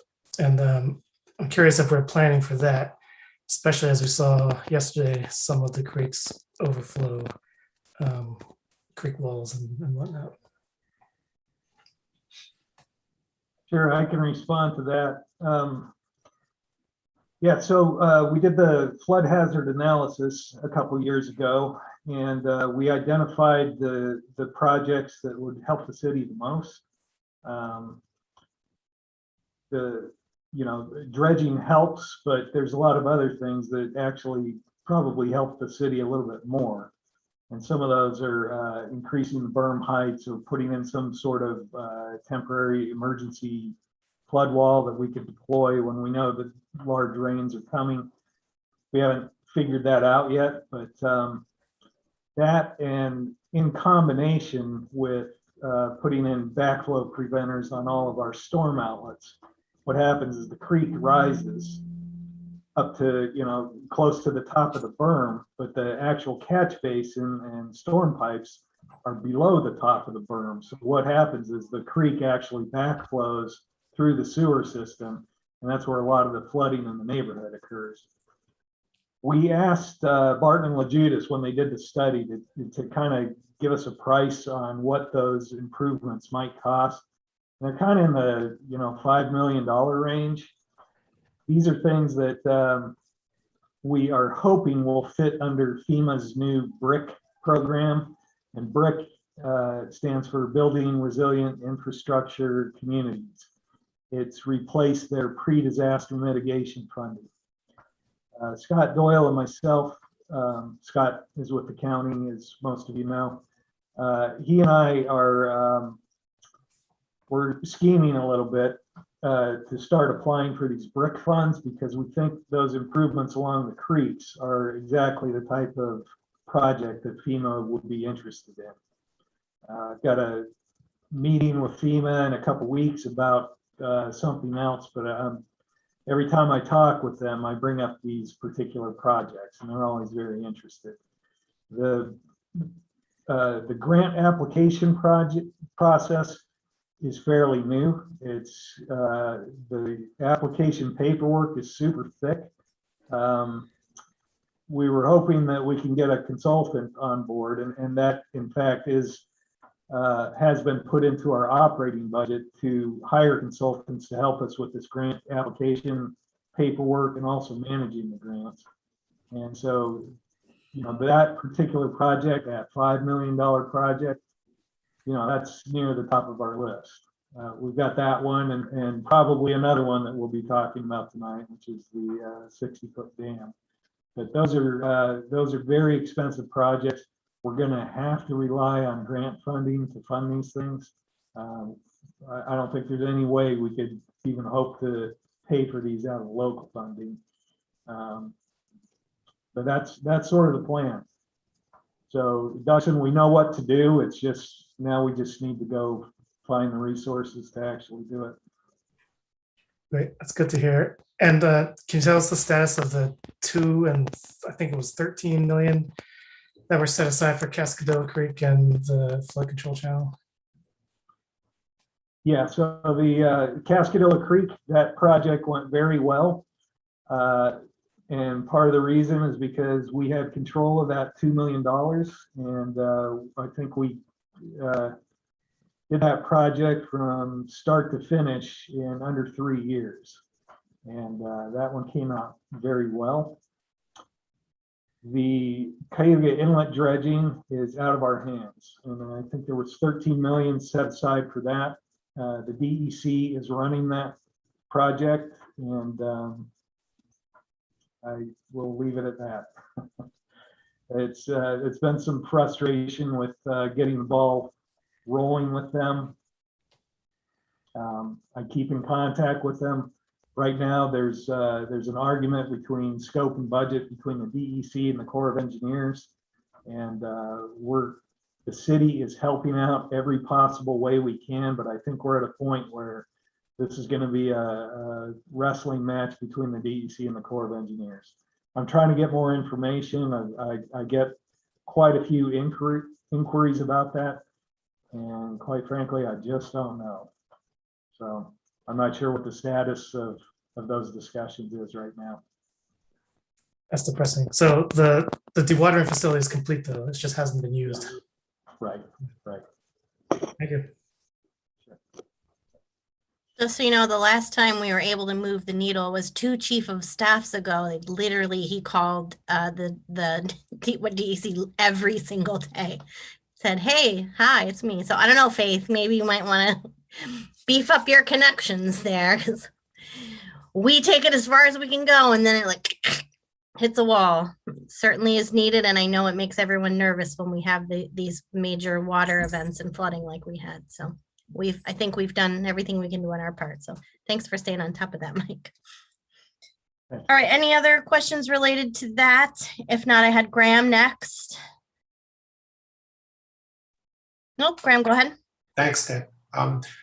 So Mike, you actually mentioned the 60-foot dam, and I see we've got 500,000 there. As you said, this is a long-term, very expensive project, but can you remind me, are these for actual repairs to the dam, or what is this initial allocation going to be able to do in terms of the problems with the 60-foot dam?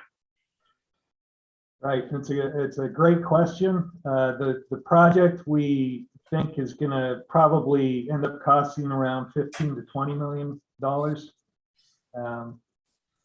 What it is, basically, we have a 60-foot dam, and that dam is about 110 years old. It has a 110-year-old pipeline that runs from it to our new water treatment plant. So the water treatment plant was also about 110 years old. We recently rebuilt that. So we have this great new treatment plant that should last us hopefully for the next 100 years. But in order to feed that plant, we need to make sure that our water supply source is also maintained as well. So there's a number of projects associated with the 60-foot dam. And unfortunately, there's a number of things that need to take place before we're even able to start repairing the 60-foot dam. The two items that are of the biggest concern to me are that we don't have a emergency low-level outlet for the dam. It's been silted in. So it's got 30 feet of silt on top of it. So if we ever had to drain that dam in an emergency, right now we would not be able to do so. The other part that concerns me is we have this pipeline, and the pipeline has served us well, but it's old, and occasionally we find leaks in it. And sometimes the leaks are not in very convenient locations. What I worry about is we get a heavy rain and a landslide or something like that that knocks out a portion of that pipeline. Right now, we don't really have a good way to shut that pipeline down because, again, the valves are broken or inoperable, or they're at a point where if we did try to shut that valve down, I'm not sure we would be able to open it up again. They're that old. So in order to fix those two valves, we have to dredge the 60-foot reservoir. That's going to be expensive in and of itself. Before we can dredge the 60-foot reservoir, we need to provide a backup reservoir, which will be the silt pond, which also needs to be dredged. So there's a whole series of activities that need to take place, and unfortunately, they all cost quite a bit of money. Beyond the valve repairs that we need to do on the dam, we've also had some structural analysis done. The DEC has rated that dam as unstable, I believe is the term they used. And so in order to meet the new criteria for dam stability, we're also going to have to install some rock anchors, which will basically anchor the dam to the rock that it sits on, so that if we get large floods or a large buildup of sediments behind the dam, it has enough protection from tipping over or sliding. So we have to do that work as well. Thanks, Mike. So just to go back to that first, so Yes. that 500,000 is enough for Right. this coming year, right? Is that what you're saying? Yeah, so finish half of the story there. So what we're hoping to do is, there's every year a number of grants come out for water quality and things like that to help improve communities with their water infrastructure. We've looked at a number of those, and unfortunately, we're not eligible for a lot of these grants. So a number of dam safety grants came through last year, or actually earlier this year. And I spent quite a bit of time going through them. And what we, after spending quite a bit of time, we found that the money was for design work, which we already feel like we have the design work done. The money was only about $100,000. And then the third piece was that we're not eligible. So what we're hoping to do is to approach some of this dam safety work through multiple sources. One of them being the BRIC funding that I mentioned earlier for the other flood control projects. And if we can find a way to sell the dam safety as a pre-disaster mitigation, that might be a source. We're hoping to bring in some consulting firms that we've used before and are familiar with the dam, and also familiar with some of these grant programs, that they might be able to help locate the appropriate grants and set us up, even if not for, immediately, to at least put us in line so that we become eligible for these funds. We realize it's going to take a while to get the money put together. The $500,000 is money that might help us win some grants. If whoever's offering the grant sees that the city's, sort of put some skin in the game, has already committed some funds to this very purpose, that might give us an advantage over some other communities.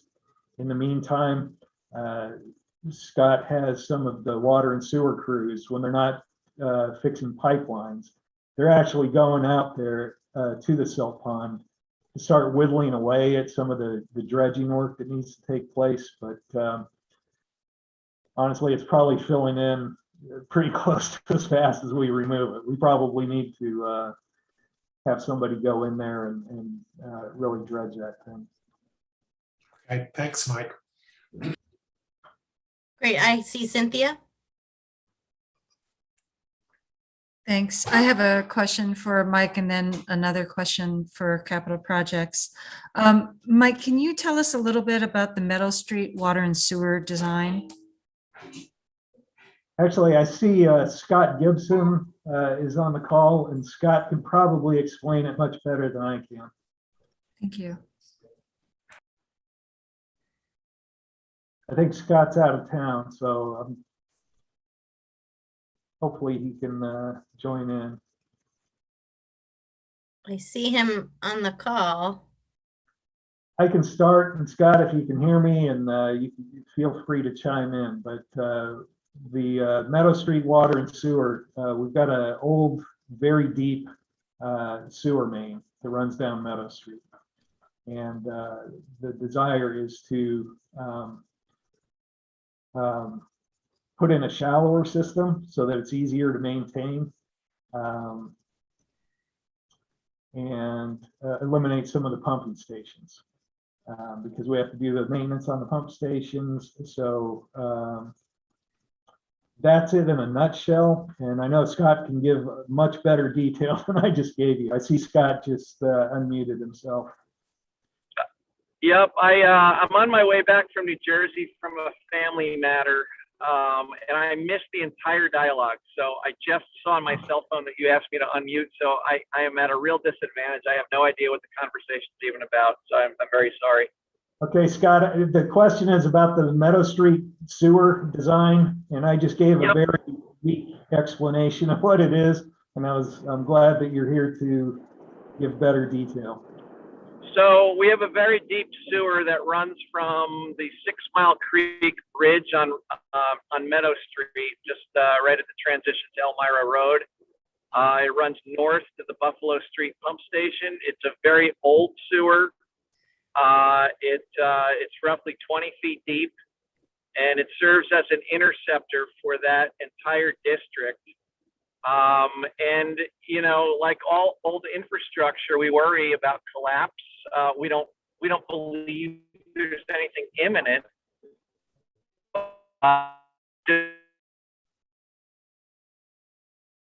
That entire system without doing too much damage to the highway. And so the study is to get a consulting firm to evaluate some options that we'd like to do. And one of them is to put a normal depth interceptor in place, say 7 or 8 feet deep, which would be driven by the elevation of all the side streets that currently go into that interceptor. And then to run that north to intercept where the Buffalo Street pump station currently pushes sewage into on the way to the sewer plant. We would like to decommission the Buffalo Street pump station, and then build a new pump station right at the end of Titus, which would handle then most of the south end. And then that would push then into the new sewer that we're talking about. It's a pretty in-depth, no pun intended, phased project that would need to be considered under a larger scale design project. We might be able to do it in-house. We just hired a new civil engineer to help out on our current water and sewer staff. And we've already turned him into the project. So whether he gets a lot of the preliminary work done for us to help the future design consultant, that would be wonderful. And that might save us money in the long run, so that that design consultant doesn't have to come in and do all the legwork.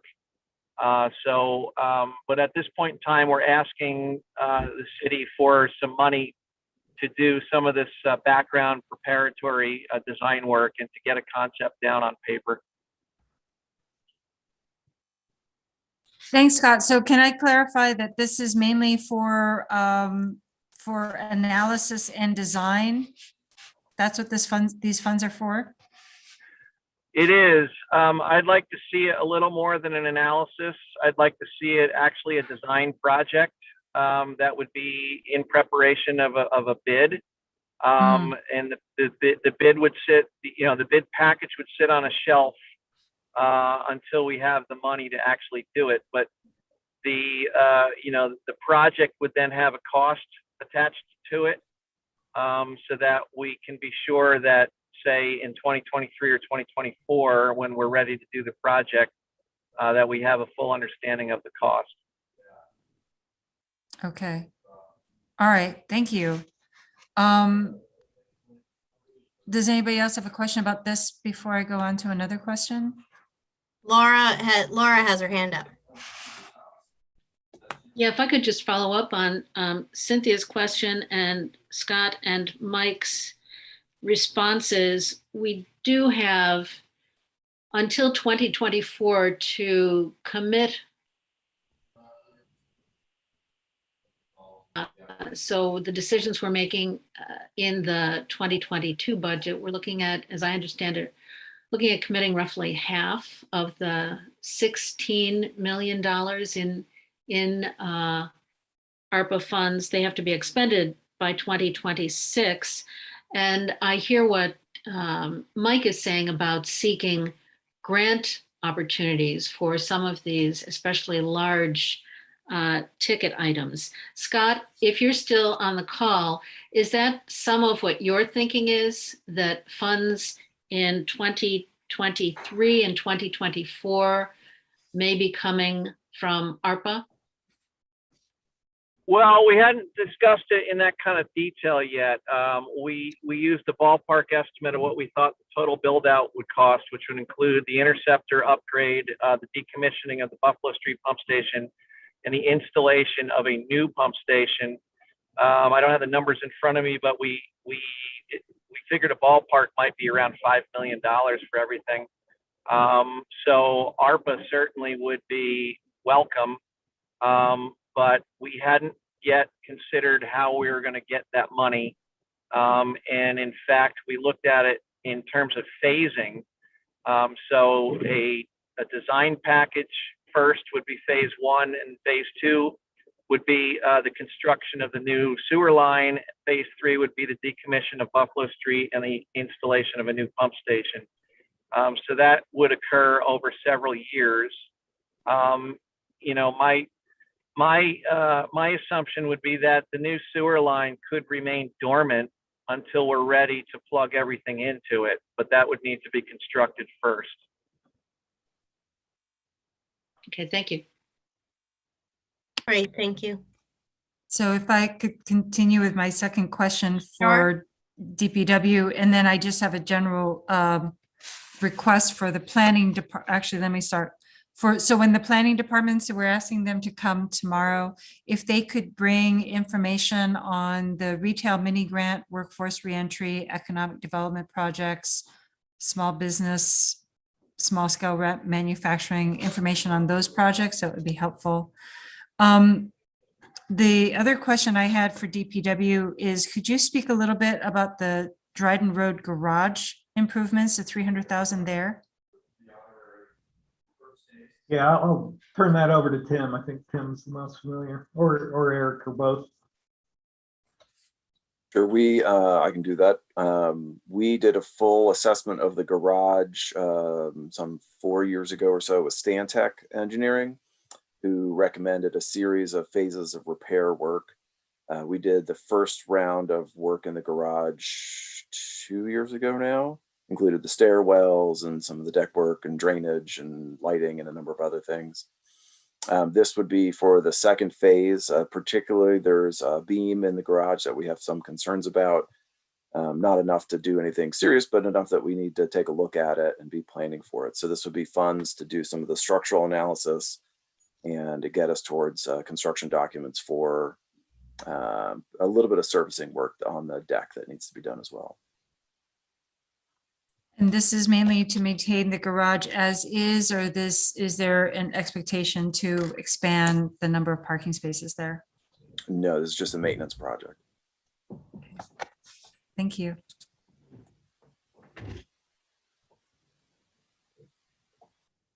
Great. Any other questions?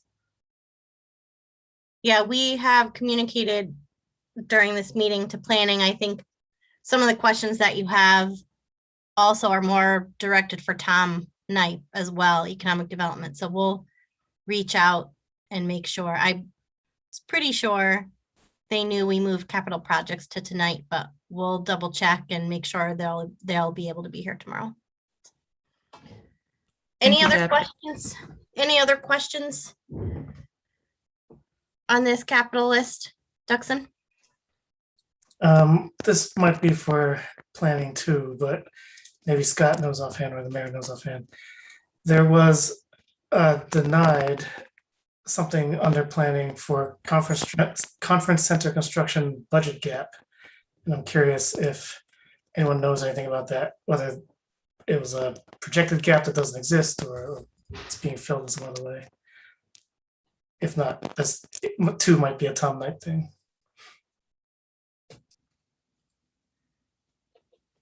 Yeah, I'm not sure who can answer that.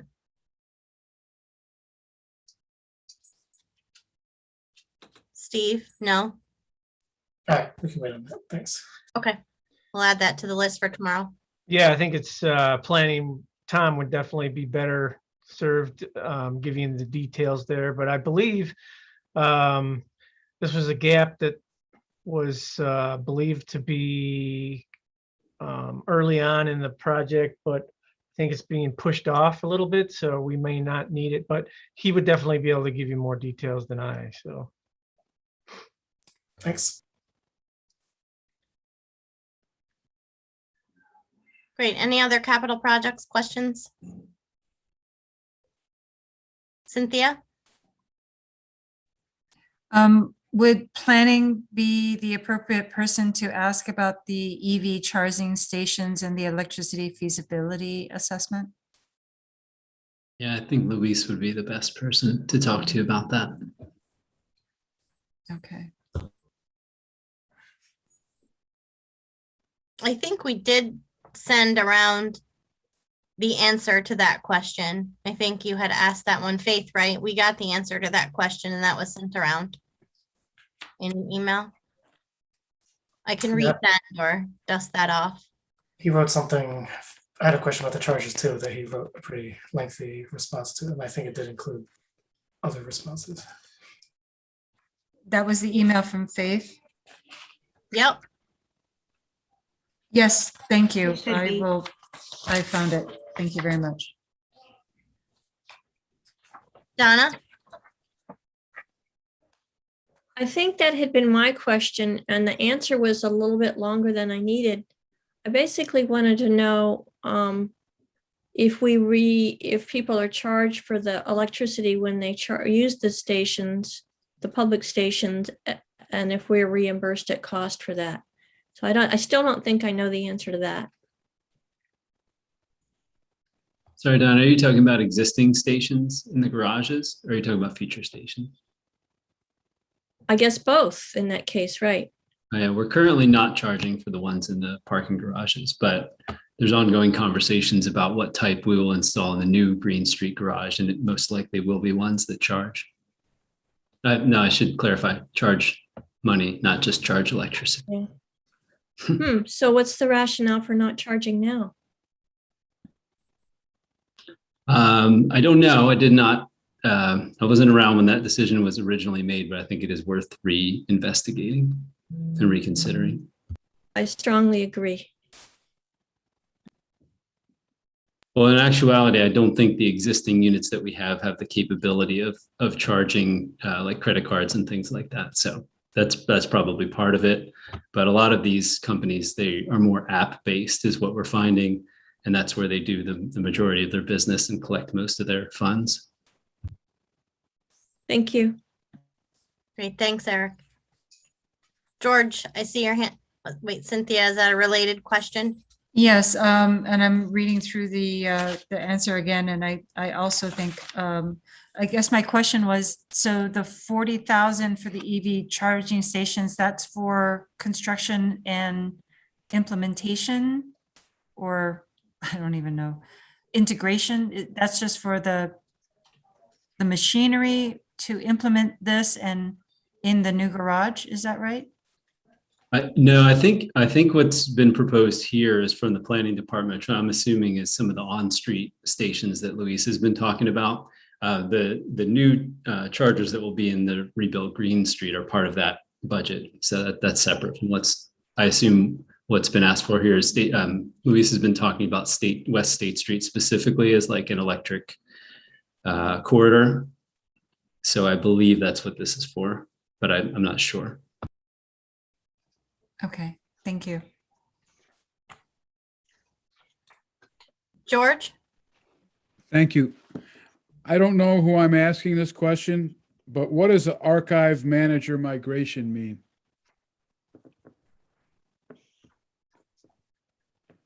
What It's, department? well, what is it? And what department? I'm assuming it's IT in the clerk's office.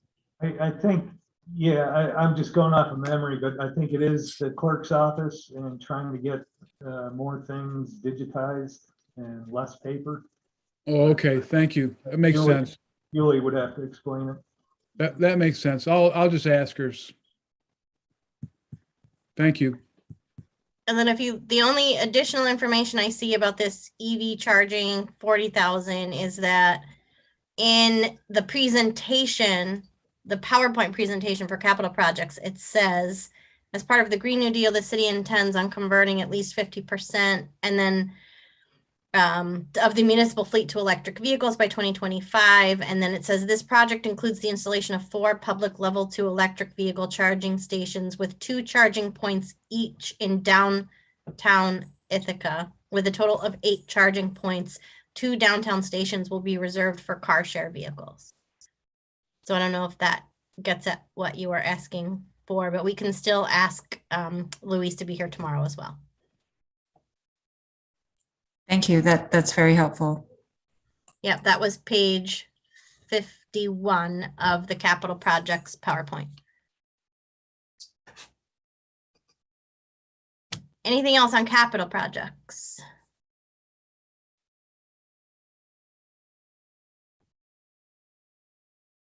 All right, it looks like we will have a part 2 capital projects conversation tomorrow night. If we can get planning, which we will work on. And so I think that is it. So the staff that are here are, again, you're welcome to stay. But the next thing really we have to talk about is just the mayor and council budget. And we just have a couple of things there. So thank you so much for joining. Thank you. Have a good rest of your night. All right. Thanks, everybody. Thank you.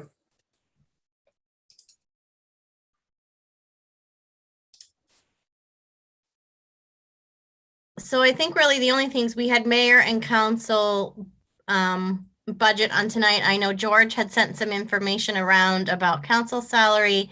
I also just late in the afternoon today was able to send some additional information around about this commission's coordinator position. So if you did not have time to read that yet, we can talk about that tomorrow as we kind of start to go over the list in a little bit more detail, but I'm also happy to take any questions about that today. So are there any sort of general questions about the mayor and council budget? I know it's pretty nominal. And I don't know if Savante is here. He said be right back, but I don't know if he's back. I'm guessing not. Okay. George, I don't know. Did you want to talk? Oh, there he is. Hello. George, did you want to talk at all about the request that you sent around, or do you want to wait on that as we start going down the list items tomorrow? What do you want to do? Well, I'd like to hear from my colleagues. I think I put in the email pretty much what I think. We talk about, I've been on council for 8 years. We've had one very small raise. We talk about it almost every year except last year, and we always decide it's not really the best time right now. And there's certainly a lot of things we need to do, but as I pointed out, we're the lowest paid group in the area, and we're the best looking, and we may not be the smartest, but we're all clever. So, and we work hard, mainly. We work hard, and we've been working hard, even harder the last 2 years. So I'll just leave it at that. Laura, and then Seth, and then Graham. Yeah, thanks, Deb. And George, thanks very much for raising this. What I recall from conversations, I think last year, we certainly did not want to even consider any raises last year. But perhaps it was the year before, this was mentioned in the context of wanting to encourage a diverse group of residents, city residents, to consider running for Common Council. And I think if we're wanting to look at long range succession planning, then some modest salary increases at this point may position council for recruitment of future alder people in a way that would be helpful. I think George said this in his email. I do feel a bit awkward talking about raising our own salaries. However, we're discussing a nominal amount, which I think would be reasonable, again, as we're looking really into the future of council. So, George, I do appreciate you bringing this forward. Great. I think I had Seth, Graham, and then Patrick. So I think George may have mentioned this in his email, but there was that group, maybe Duxon was on it, and Dan Cogan, who got together and kind of came up with a plan for raises for council and the mayor. I think it was like 2% per year.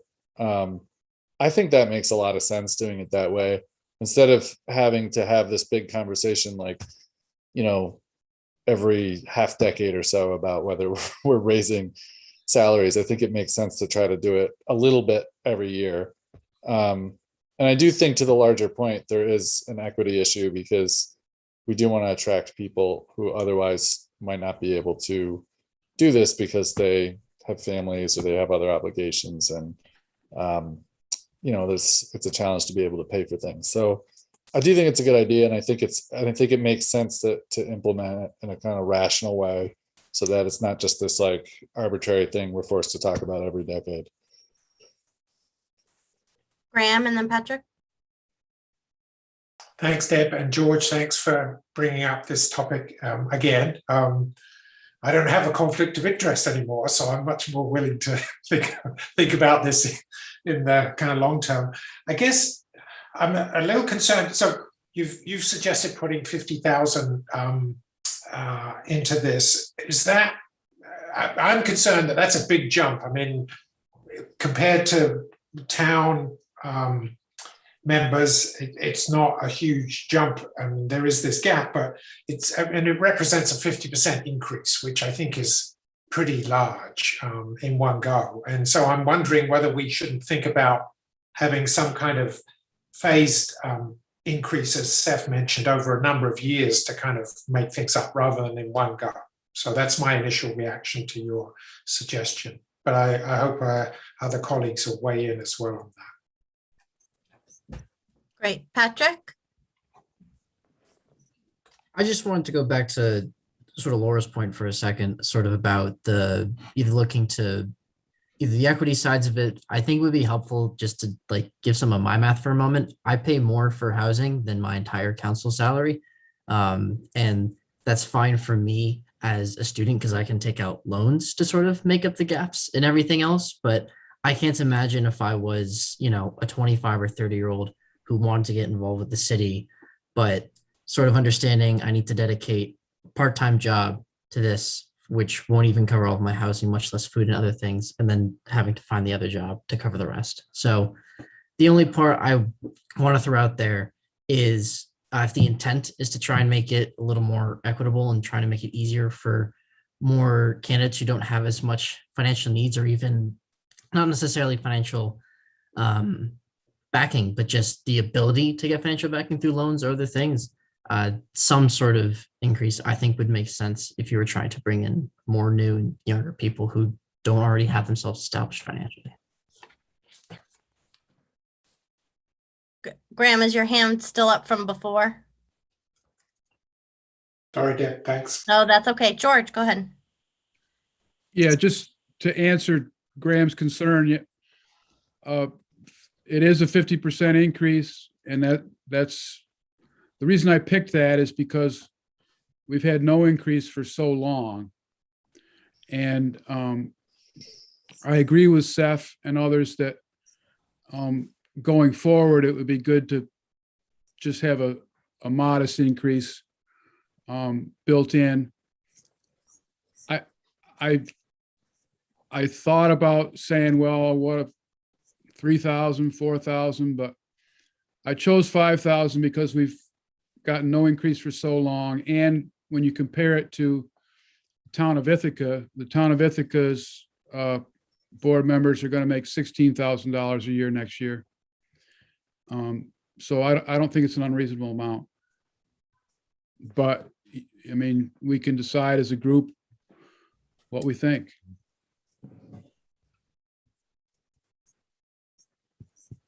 Great. Rob? Yeah, thanks, George, for bringing this up. And of course, everyone's input has been great. One of the things I supported then and support now is the system that we're creating. I think, as others have mentioned, to pull our wrestling with this decision every year, but allowing for it to sort of happen automatically. I don't think it takes away our ability to change that if we felt it wasn't a warranted raise in a particular year, but at least has a system in place to help. What I'm not sure about is the starting point for the dollar amount, and I guess I'm just trying to get a handle on. Did we come up with the number, George, that it was? I think was the number 20 hours a week times a certain living wage. Yeah, that's kind of the formula Dan and Duck and I used 2 years ago. Yeah. Based on average number of hours we thought council works a week times the living wage at that time. Right. The only other point, I haven't quite worked through this in my head yet, but the only other thing I want to bring up is 2 years ago when we were doing this, we did not envision that we would be at the place we are in moving forward with the council manager model, and just wondering what impact that might have on how we think about council salaries, mayor salaries, and salary, and the whole budget. I don't have an answer. I'm just raising the question to see if any one of the smarter people does. I don't.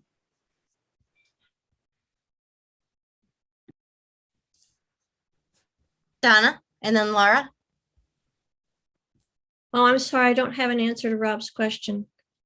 But I want to say two two things for another point of view on this. And that is there are people who like part-time jobs and who they either already have a part-time job or they have a family or they have other hobbies or they're retired or something. So there's nothing wrong with holding out good part-time jobs for people. We needn't feel like people have to support themselves on Common Council salary. And I also would remind people that Common Council members are eligible for medical insurance subsidies from the city. And I think that costs the city maybe $6,000 or $7,000 a year, but Steve can double check me on that. So it's pretty sizable benefit that is eligible to people on Common Council. So, I mean, just keep that in mind as the other side of the equation. Laura? Yeah, thanks, Deb. And Donna, really good point about the access to health insurance. If someone is not covered by other insurance, there is the option as a council member to take advantage of the city plan. I'm looking at George's email. It sounds like the committee of Dan, Duck, and George were looking at an average of 20 hours of work a week, or 18 hours, or 16 hours. I think 16 hours is probably the more reasonable work expectation. I agree with Rob that to set some system in place so that this does not have to come up as a question each year would be a really smart thing. And I also agree with Donna that there are people who, for a variety of reasons, may be looking for part-time rather than a full-time work commitment, and would therefore, for a variety of reasons, be interested in working in city government on Common Council. Rob's question is an interesting one. I don't know how the city manager position would impact the workload of Common Council members. That's a question mark for me. Clearly, there would be an impact on a distribution of work effort by the mayor, but I don't know how that would have an impact on council members. Those are my thoughts right now. Great. Patrick and then Cynthia. George, I'm not sure if you have this from looking at the town's sort of what the town has in terms of their salary. Do you know what benefits or other additional things they receive as being a part of the town board? Yes, I spoke with Bill Goodman about this, and they also have an option for health insurance. It's not as good as ours. It's like 50-50 payment. And we have the same health insurance that the rest of the city employees have. And I will say it's a valuable thing because I have it, and I'm hurting myself all the time lately. So I certainly appreciate it. I would just add that, yes, a lot of people are looking for a part-time job and become involved with the city, but that doesn't mean it has to be a horribly low-paying position. So I'll just say that. Cynthia, and then I think Savanti's hand is up. And Savanti. Yeah, thank you. And thank you, George, for bringing this up. I just looked up very quickly the 2021 Tompkins County living wage is $15.32 an hour if your employer does not provide health insurance. If health insurance is provided by your employer, then it would be $14.32 an hour, which is very similar to the numbers that George and the group were using back in 2019. To Rob's question, I guess I perceived your question differently, Rob. I perceived your question to be, what is the financial impact of having raises as well as a city manager? And I'm presuming, and maybe I'm wrong in presuming this, that when we have a city manager, we will no longer have a chief of staff. I don't imagine that we would have both. So I think to a certain extent, there would be a marginal change, but not a significant change, because that salary line would transfer from chief of staff to city manager. So I would support tying it actually to the Tompkins County living wage rather than a certain percent increase. And since the employer does provide health insurance option, we could use that rate. And then having this come back and be tied every year to the Tompkins County living wage, I think makes a lot of sense, and it takes it out of the political discussion every year. I do think that I don't see my workload changing, whether we have a city manager or a chief of staff, in terms of constituent concerns, in terms of committee obligations, meetings and so on. I don't think it has much of an impact. I do think that there is a differential workload depending on the ward that you are in. I think the first and second ward, having a very large active population, as well as the commercial and traffic centers, compared to other wards, there's a wider variety of activity and constituent calls and responses that need to come into play.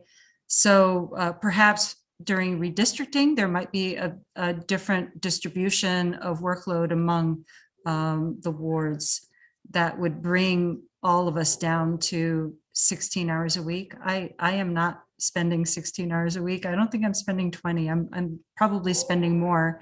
And maybe that's my fault. Maybe I'm taking on too much voluntarily that is above and beyond. But I would like to see this be implemented, and I really appreciate the conversation. Great, Savante, and then George. Yeah, I think that the council, it's been my experience to serve on council and to watch all of you work. And I think that you are badly undercompensated. And I think, to Laura's point, that does have consequences in terms of who will consider running for these offices and how long folks will stay once they have them. So I support an increase along the lines of what George is suggesting. And I think it will, and then a plan, Steph's point is a good one. It's hard it's not just hard, you actually cannot enforce such a scheme that will dictate that salaries rise at 2% or tagged to inflation. You just sort of have to hope that each council will do it every year. But I like setting out the intent that once, we do an increase this year, and then do more predictable schedule raises from this point out. I will also say, I know, I think Cynthia's point is well taken, but I have the privilege of representing every ward in the city, and each one has their unique challenges. And I think it actually requires a fair amount of work for every single ward. The third, the fourth, the fifth, the first, and the second, all have got their own wrinkles that make them sort of uniquely challenging. And so I wouldn't break it down that way. Great, thanks. George, is your hand still up from before, or something No, new? this is new. Yeah, I agree with what the mayor just said. I don't think we should differentiate between each other. I think we all work hard. And I wouldn't want to do that. I want to add that I didn't say anything about the mayor's salary. The only reason being that since it wasn't in his budget, I thought it was up to him to think he deserved a raise. I suspect he does, and I would not. I would suggest that we do something similar for the mayor that we're doing for members of council. Great, thanks, George. I do think that might be impacted if city manager passes referendum, Sure, is to think that's true. about the salary of the mayor when it comes, if that passes referendum, then that would probably significantly change the responsibilities of the mayor. So it might not need to be as adjusted. That's all. So I think that could be something that future budgets address once we see what happens with the referendum. So. Graham? Thank you, Deb. So George, just to clarify, you were suggesting a 50% increase to the mayor's salary as well?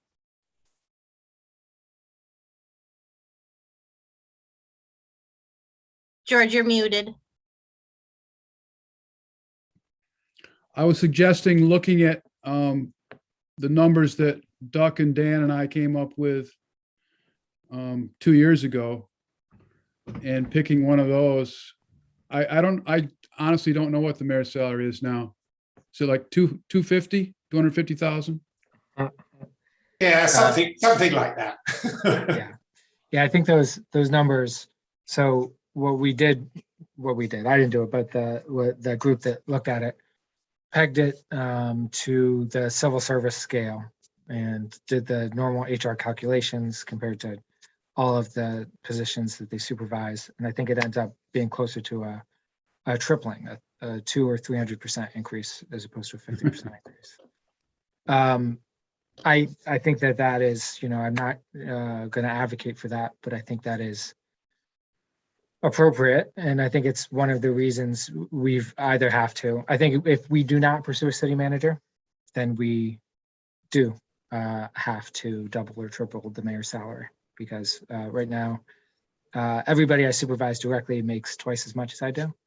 And a number of them make more than twice as much, which is, of course, not a sustainable way to run an organization. Yeah. Right. I'll just weigh in a little bit as well, too. I agree that we need to somehow figure out some sort of pattern to do this, because I believe every single year I've chaired the budget process, we've had this awkward conversation. And I do think it makes sense to figure out some sort of routine mechanism that it is written into the budget every year. I would be comfortable with living wage or a % increase or whatever anyone wants to recommend. I also think we need to kind of manage the expectations of what a council member is really responsible for, and make sure that we're not, putting out misinformation about what council members could or should be doing. I think I don't think it's meant to be even a part-time job. I think it's meant to be sort of advisory role. And I don't know that we want to attach a particular number to it, because everybody that ends up in this position ends up with different capacities and different skills and different interests. And I think it's really hard for us to say it's X hours per week, because that's different for everyone. People put in different things at different times of the year. And I don't know that we necessarily want to tie it to a per hour. And I want to talk a little bit about the comment about diversity as well.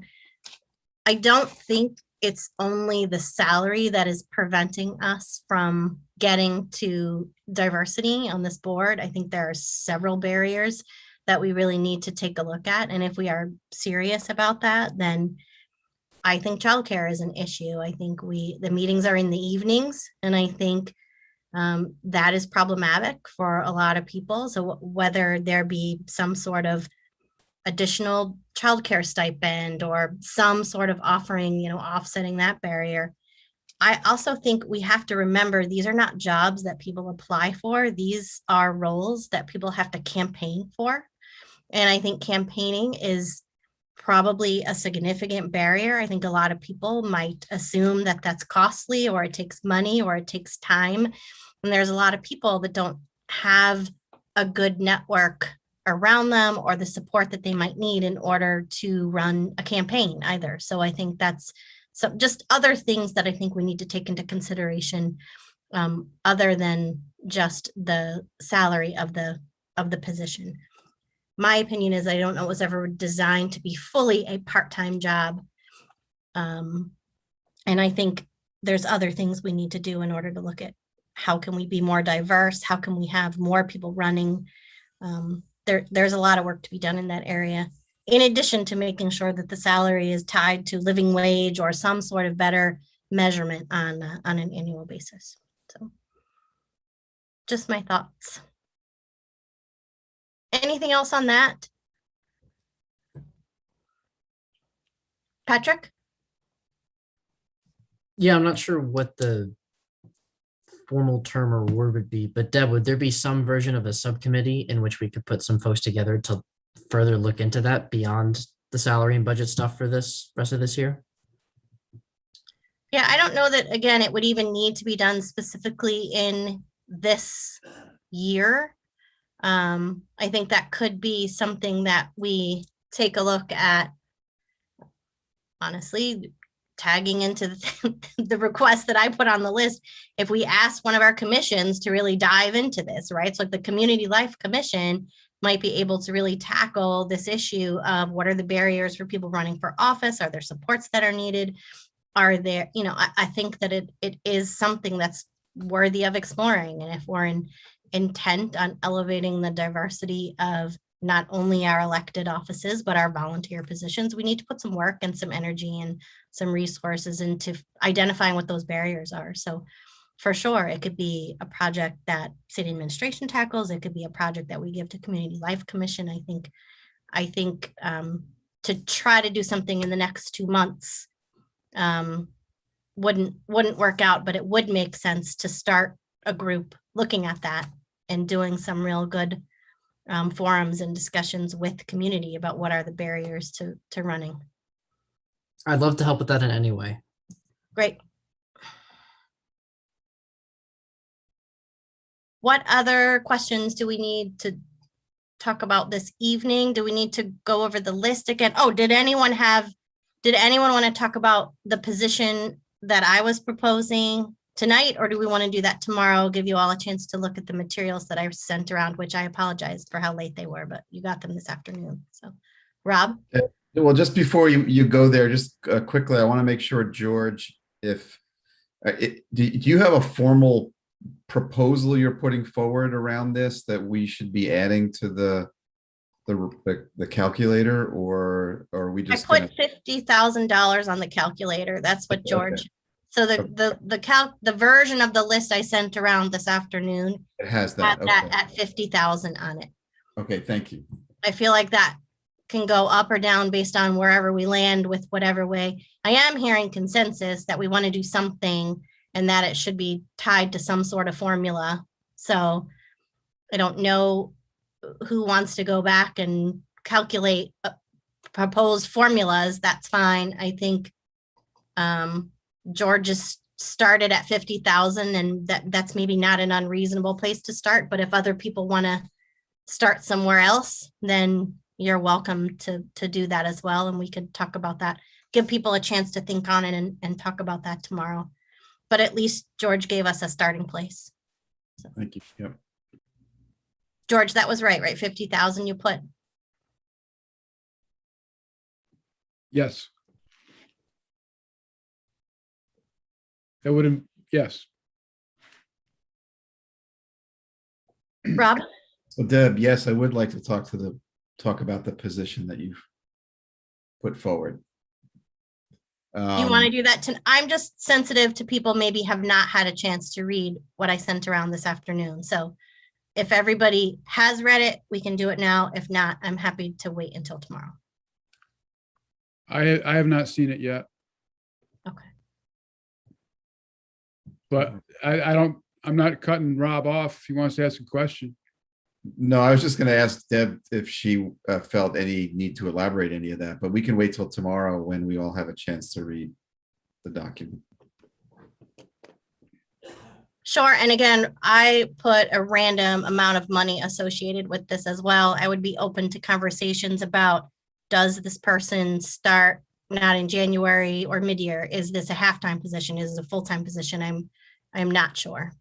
So, but I think we have to do something in order to put some significant bandwidth and capacity and infrastructure behind our city boards, commissions, and committees, or we're not going to get to the place that I think we want to get to with some of this work. So that's my short plea. And I'm happy if people want more information. I'm happy to pull some stuff together. Or like a sample job description or a sample list of what this person would do specifically. I'm happy to do that as well. Cynthia? Yeah, that would be really helpful. I guess based on what I'm seeing, I'm not quite sure I'm seeing this as a full-time position. Sure.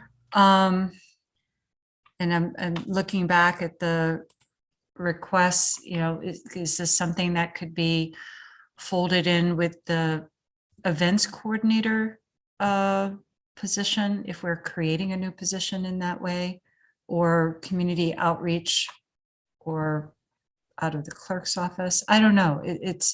I definitely see the need for it, but I'm not sure how many hours a week this would be, and it might seem more applicable to attach it to some other position that is already in place now, or being added now. Sure. I'm open to a lot of suggestions. I'll remind everyone that we have a request for the events coordinator to go from part-time to full-time because they feel there's enough work for a full-time events coordinator. And I think the problem that we ran into is we tried to take a significant workload and just divvy it up amongst already super busy staff members. So I would hate to try to do that with a different position, to try to add it on to something else that has its own need. But again, any suggestions anyone has? Graham?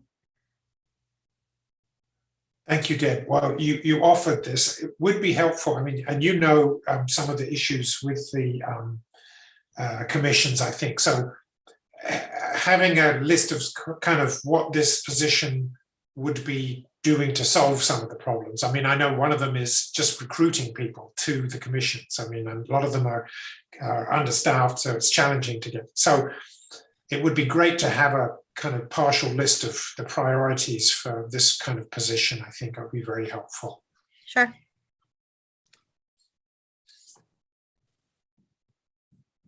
Laura? Thanks, Deb, and thanks for pulling this together and suggesting this.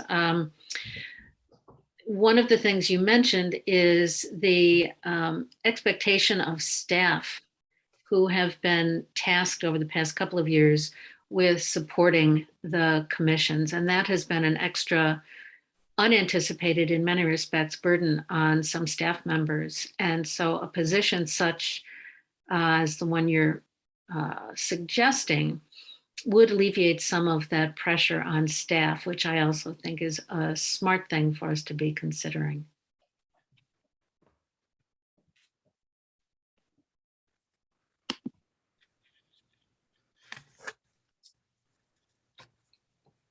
Great. Anything else that you need? And we can have maybe a more in-depth conversation tomorrow. Patrick? I'm sorry, can you just resend me the email? I've been trying to find the one that was sent at 106. Sure, I will Thank you. kick my I Outlook just to forwarded the it. curb if it doesn't work again. It keeps sending things from my TC3 address. So if you're looking for it under, Yeah, I'll I send it just again. forwarded it to him. Bob just sent it to me. Appreciate it though. Thank you. No problem. I think Faith and I can put our heads together as well. We've been talking a little bit about just, you know, she's been here not a long time, but there is also something to this kind of constituent relations management piece of it as well, in order to help kind of keep track of things that come into the mayor's office. And did someone respond to that person, or almost like a a CRM, if you're familiar with something like that for, it's called CRM is like constituent relation management. There's lots of different softwares for that. So it's almost like a ticket tracking system where someone would put in a complaint about a pothole or a tree or a whatnot. And I don't know that we have a good way to track some of those complaints that are coming in. And we've had a lot of activity and a lot of public engagement. And I think it's been relatively overwhelming for the very small staff that support the mayor's office right now in order to track that. I don't know, Faith, if you wanted to say anything about that a little bit, just in the short time you've been with us, you've already kind of noticed it as a deficiency. So sure, by 4 weeks. It's not quite 4 weeks. So here I am. Yes, so that I did notice that. I did bring it up to Deb and the mayor, of course, and just kind of that idea of these messages are either getting lost or they are being given to you all. And then you guys have to email us and get an answer and, you know, go through all the rigmarole. And unfortunately, what's happening is, like, if Donna sends me something, I'm using you as an example, Donna. So if she sends me something and says, hey, a constituent did this, I'm not necessarily responding to the group with my answer, and which would probably be more efficient because a lot of you might be getting the same questions. So there needs to be some kind of more cohesive way to answer those questions. Some of them are repetitive, some of them have to do with the same topic.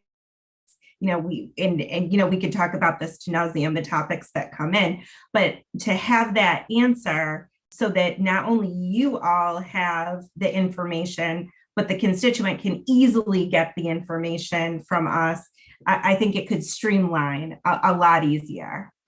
From a PR perspective, I would think, and to alleviate some of the stuff that, you know, if there's a broken window in some building or whatever, you know, like that could be easily taken care of and checked off the box by sending that request to Mike, and then Mike responds, you know, like that kind of thing. But then we would actually know that Mike responded. So that's what I think I'm interested in, looking more into that kind of, you know, accountability, I think, on us for sure.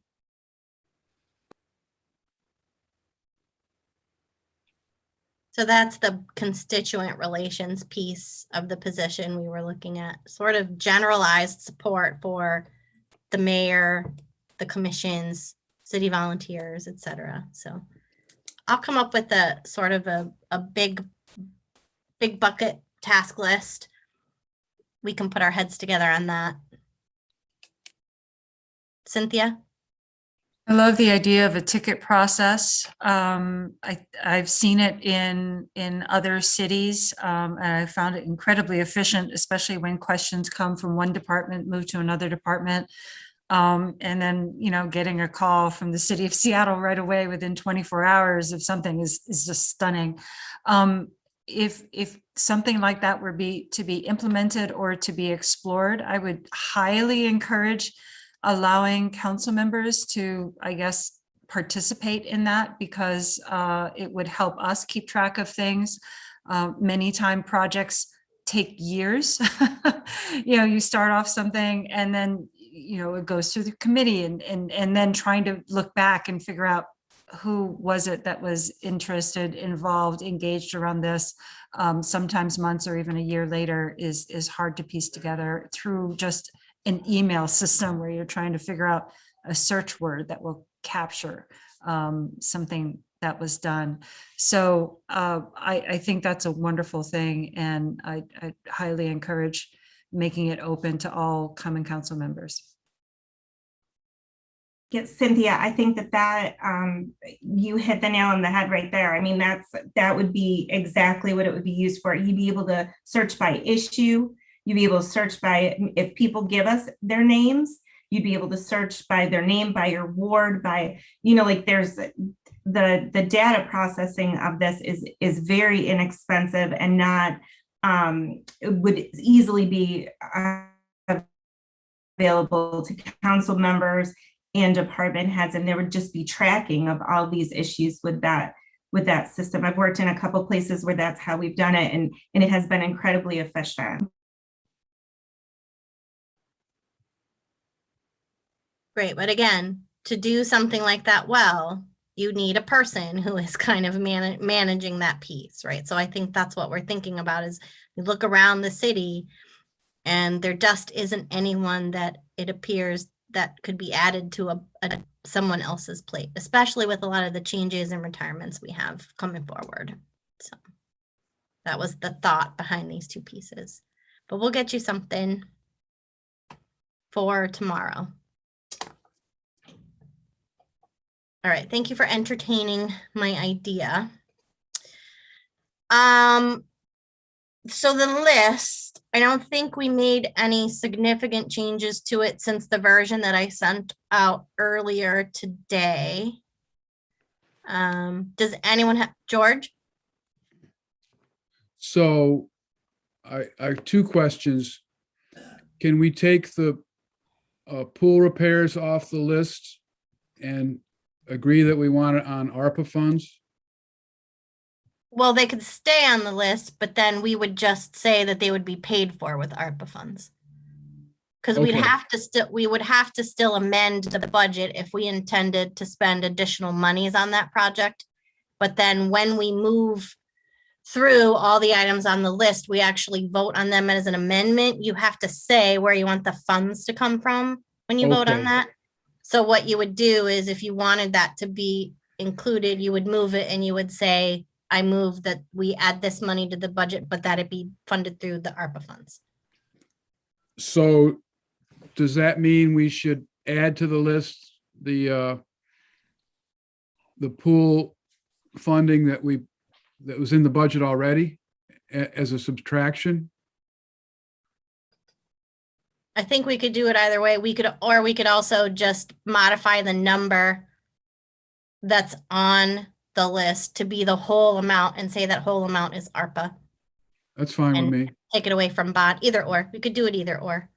And I'm looking at this list right now. We don't necessarily have a column set up for ARPA specifically. We say either borrow, recurring, or reserves. So we'll have to look at how we code that so it makes sense to Steve when he goes to actually finalize all the numbers. But I think there would be a way for us to reflect that either way.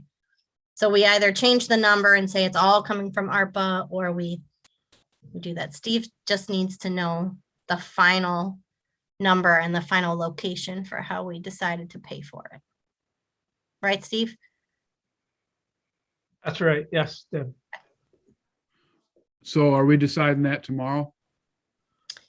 Well, we still have capital projects and some other things to talk about tomorrow, but tomorrow I think it would be nice to start going down these, if we want to, if we're ready to, moving and amending. So it would be great to get through doing all of that tomorrow. Okay. And Well, I do then know that some of you wanted to have a discussion in an executive session about some of our other funding. And I think the mayor is working with Ari on exactly how to set that up so it falls within allowable executive session topics. So we'll plan on doing that tomorrow. Oh, we're saving the executive session till tomorrow? Yep, that's what we said that's what I said in the email that we sent around, that we would do the executive session tomorrow. I'd like to suggest a subtraction for the list. Okay. And that would be the funding for Route 13 Fifth Street intersection. Acknowledging the fact that we're going to hear from Planning Department tomorrow.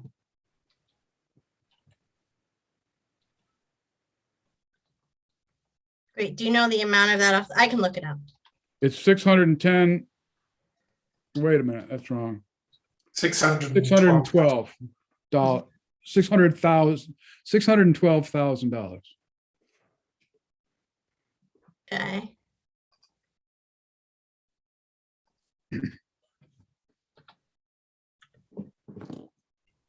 All right. And that was a capital request. the 612. Yep. Got it. Thank you. Yep. Anything else? I see Cynthia and then Graham. Yes, I'd like to add $25,000 for window replacement for GIAC under capital, I guess. Yeah, capital. Right now, we're just putting stuff on the list. So when you move it, then you can move it with the. Okay. Yep. Thank you. I have a question Go ahead. regarding the intersection that we just mentioned. On the colorful capital project request, it's listed at 600, and on the famous one, page 102, it's listed as 612. So that includes, or yeah, not Deb. Donna, that includes issuance of bonds. So anything that we're issuing bonds, I always include the financing, because when they put these projects together, they never include that. And so we used to fall short of that. And so I make sure that we include that number in there now. Thank you. Yep. Great. Was there a different hand that I saw that I missed? Graham. Yeah, just a clarification there, Deb. So these changes to the capital projects list, they'll go in the borrow column there, right? Because they don't affect the tax rate. So they'll be all in the borrow column. Is that right? Yeah, we're going to put them in the Okay. borrow column. And I feel like that's the same place we'll put ARPA stuff. We'll just put everything in that borrow column and we'll make sure we label it that way. So then it makes sense. So yeah, so that doesn't impact the tax. Right. Okay, thanks. Yep. Is there any other changes anyone wants to add? So then the only other thing I want to ask you before we close for tonight is last year, we added a new layer of how we did the list, which was having people think about if they could only vote. I think what we said was if they could only vote for two things on the list, what would they be? And then I believe the reasoning for that is that when we've moved to this way of amending the budget by using this list, people felt like we got to the end and then we had done so many things before, but the one they really wanted was the one at the end. So it kind of became a little bit skewed. So I can ask if you want to try and sort this in order of what we think has more support versus less support. I'm happy to do that. Or if you feel that this year we think it's okay to just kind of go line by line and do it that way. What do people remember that we did that last year? Donna's like, no. Yeah. George. Yeah, I remember. All I'll say is there's a lot more things on the list this year than there were last year. So number 2 might be a little confining. Yeah, it was just a way to see what rose to the top. We could say 3, we could say whatever we could do. I could ask you to email me what you think. If you could only pick 3 things off the list, what would those things be?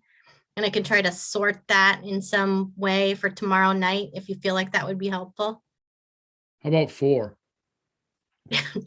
Well, the more you add, the less I understand. wording it helps us with. There's a lot of stuff on that list. Right, I understand, but just because if we're saying choose 3, It just gives us a starting place so that we know we are dedicating time to the things that have a lot of council support. It doesn't mean that we wouldn't go through all of the things on the list. Or send me 4. That's fine. If you want to send me your top 4 things, and we'll see where that shakes down. Okay. You want to send me 3 or 4? How about that? If you can't pick from there. George is breaking the rule before we even set the rules. Excellent. Patrick and then Rob. I was going to ask, with everything that you've added tonight, what's the total number of things on the list? Well, it's sort of hard to say that because, like I said, some of them, like the 5th Street one, makes it look like we've taken 612,000 out of the budget, which we didn't really. That's just money that we aren't going to borrow, that we said we were going to borrow. So this Excel spreadsheet, while it is helpful, it is not perfect at giving us like what the final impact to the actual tax rate would be. So right now, the bottom line is at 906,000, but I think that's being skewed because we've got this 612 capital request in there. So I will send this when this meeting is over. You can manipulate, if you're familiar enough with Excel, you can manipulate the spreadsheet to add up the only those columns, or you can put things in the borrow column and some other places that would do the calculations for you. So we can look at it that way.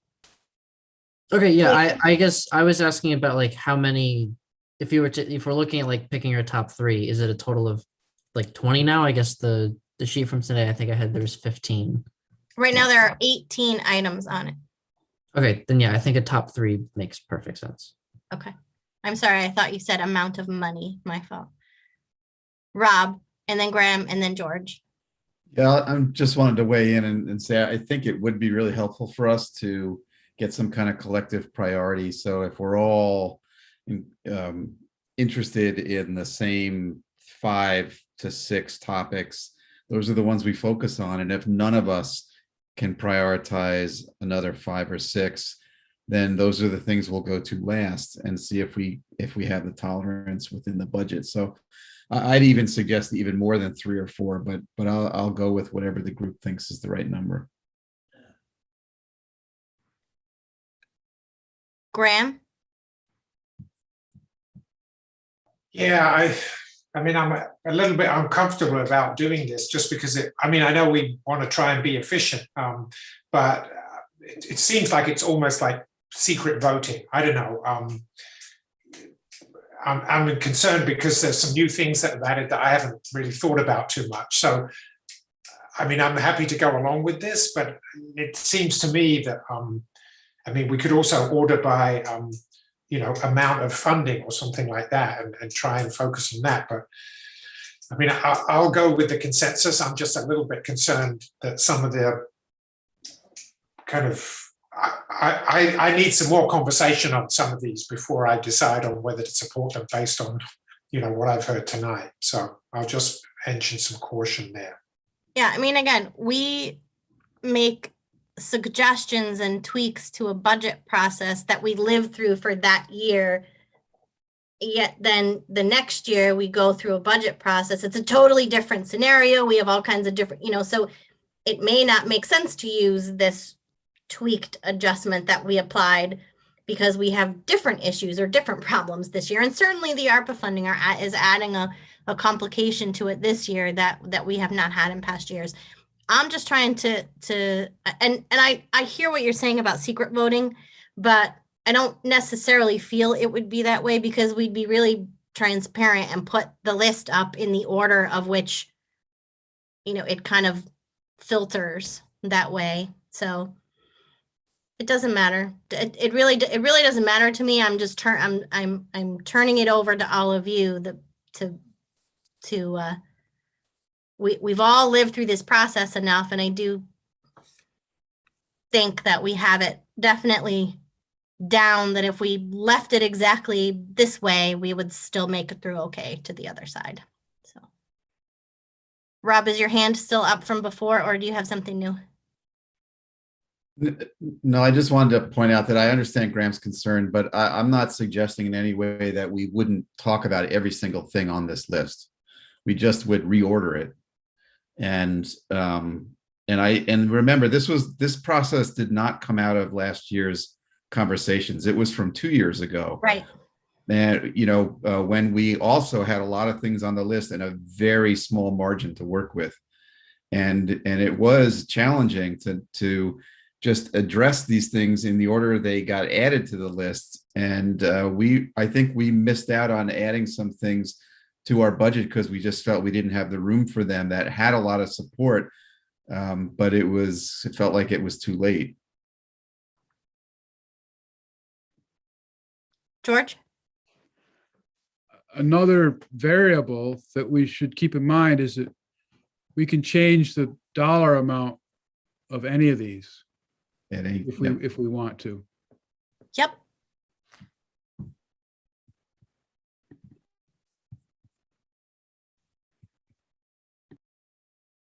I know Donna is asking if we can add a column for ARPA.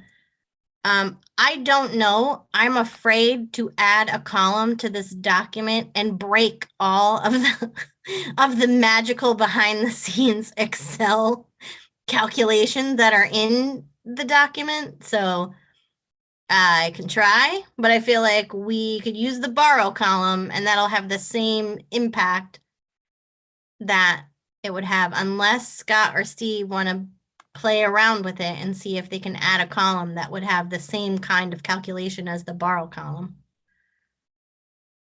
So I know Steve's pretty busy doing a lot of other things, so. I can take a look at it tomorrow.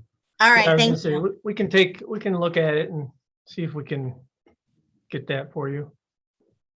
Yeah, I'm just afraid of inserting something in there that then will throw off all of the other, because the way that Excel works is it points to different cells in order to do that calculation. So if we move the wrong set of cells, it will then not be able to calculate any of the cells. There must be someone who's way better at this. Or we'll make do. I can ask my neighbor, AKA former chief of staff, if he'll do us a favor. He might. We'll see. I'll ask him tomorrow and see if he can help. Okay.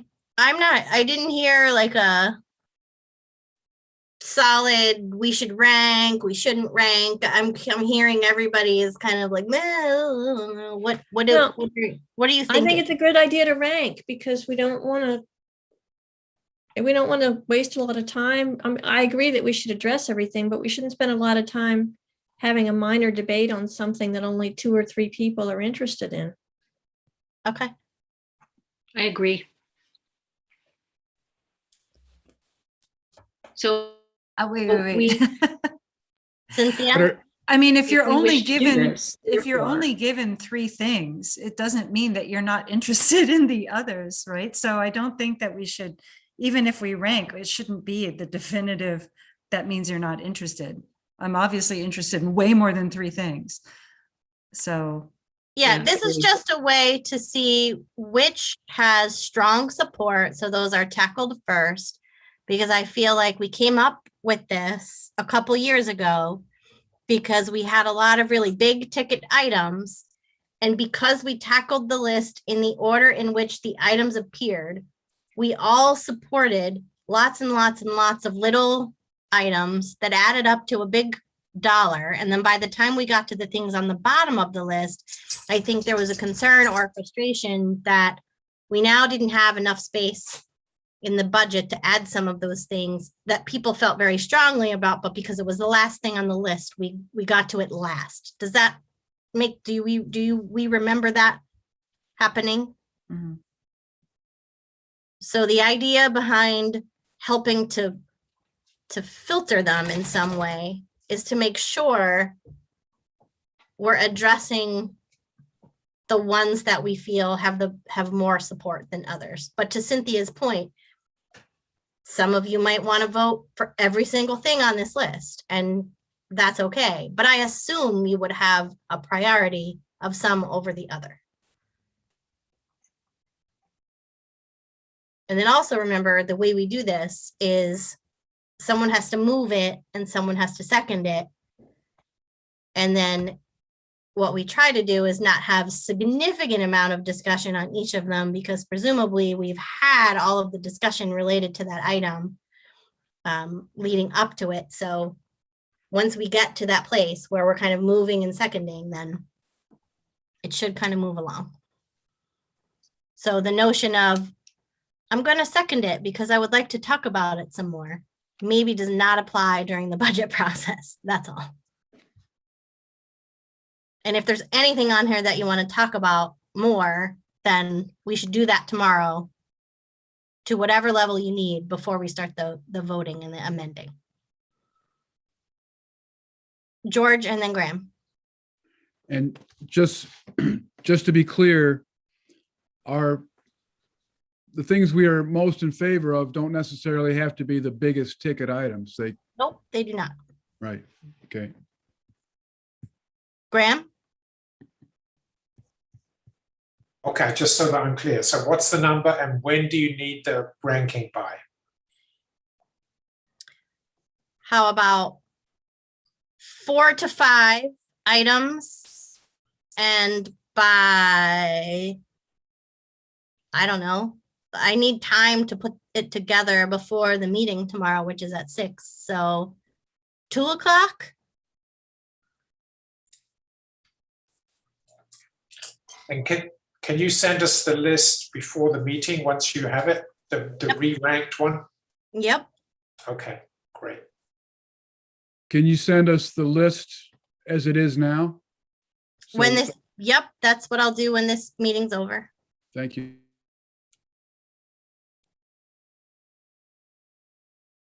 Cynthia?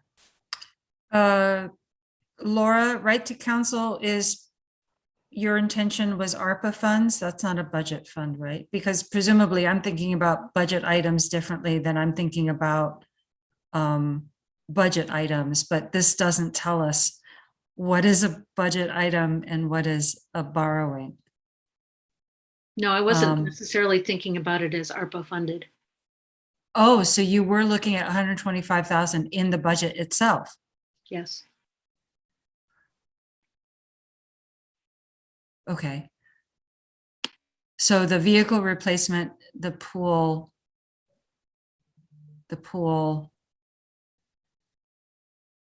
that was the only ones that are ARPA. Oh, and UPI. Okay. Or borrowing. Okay, got it. And again, you can recommend that something be paid for one way or another way. So. Right, it's just in my ranking, I'm going to think about them differently depending on how they're funded. You can rank them however you want. I think this is just to get a very generic, broad base of which has more support than other things. That's all. Okay. Donna's also asking questions on executive session. I believe we need to do that before the meeting, because if there's information in that executive session that might be relevant to some decisions, we should do that first. So Savante, is that something you could help organize?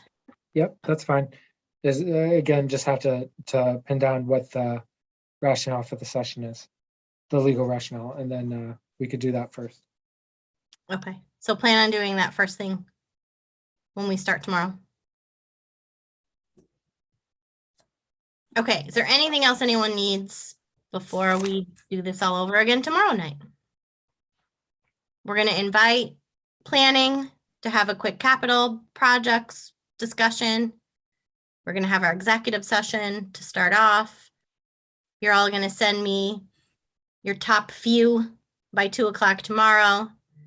I'm going to send a list of tasks or jobs. Faith and I are going to work on that to send that around to you tomorrow for that job description. And I will send this list to everyone that we modified briefly tonight with just that one additional item. Anything else? Okay, so then we'll just, we don't need to adjourn because we'll just say we will continue this tomorrow. And I think Scott will send out the link for the meeting tomorrow afternoon, right? Absolutely. Stay on for just a minute. I need to talk to you about something. Deb, Thanks very much, Deb. if you want, I can make amendments to the budget, the list to include a column for ARPA. I can do that right now. You can, all right. Do you want me to send you this latest version right now? I can send that around to council right now. Yeah, send me the latest version. I'll program it in and then that way it'll work. All right, 2 gold stars to Cynthia for messing with the file. Nice to know my master's in finance helps in one way or another. I could probably figure it out, but it would take me too long and I would have to Google too many YouTube videos. So yeah, better to have someone do it that's familiar with it. All right, I'm going to send this around right now.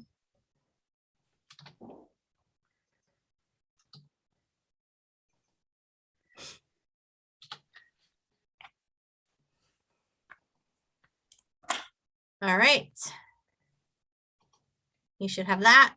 What else? Are we good? All right.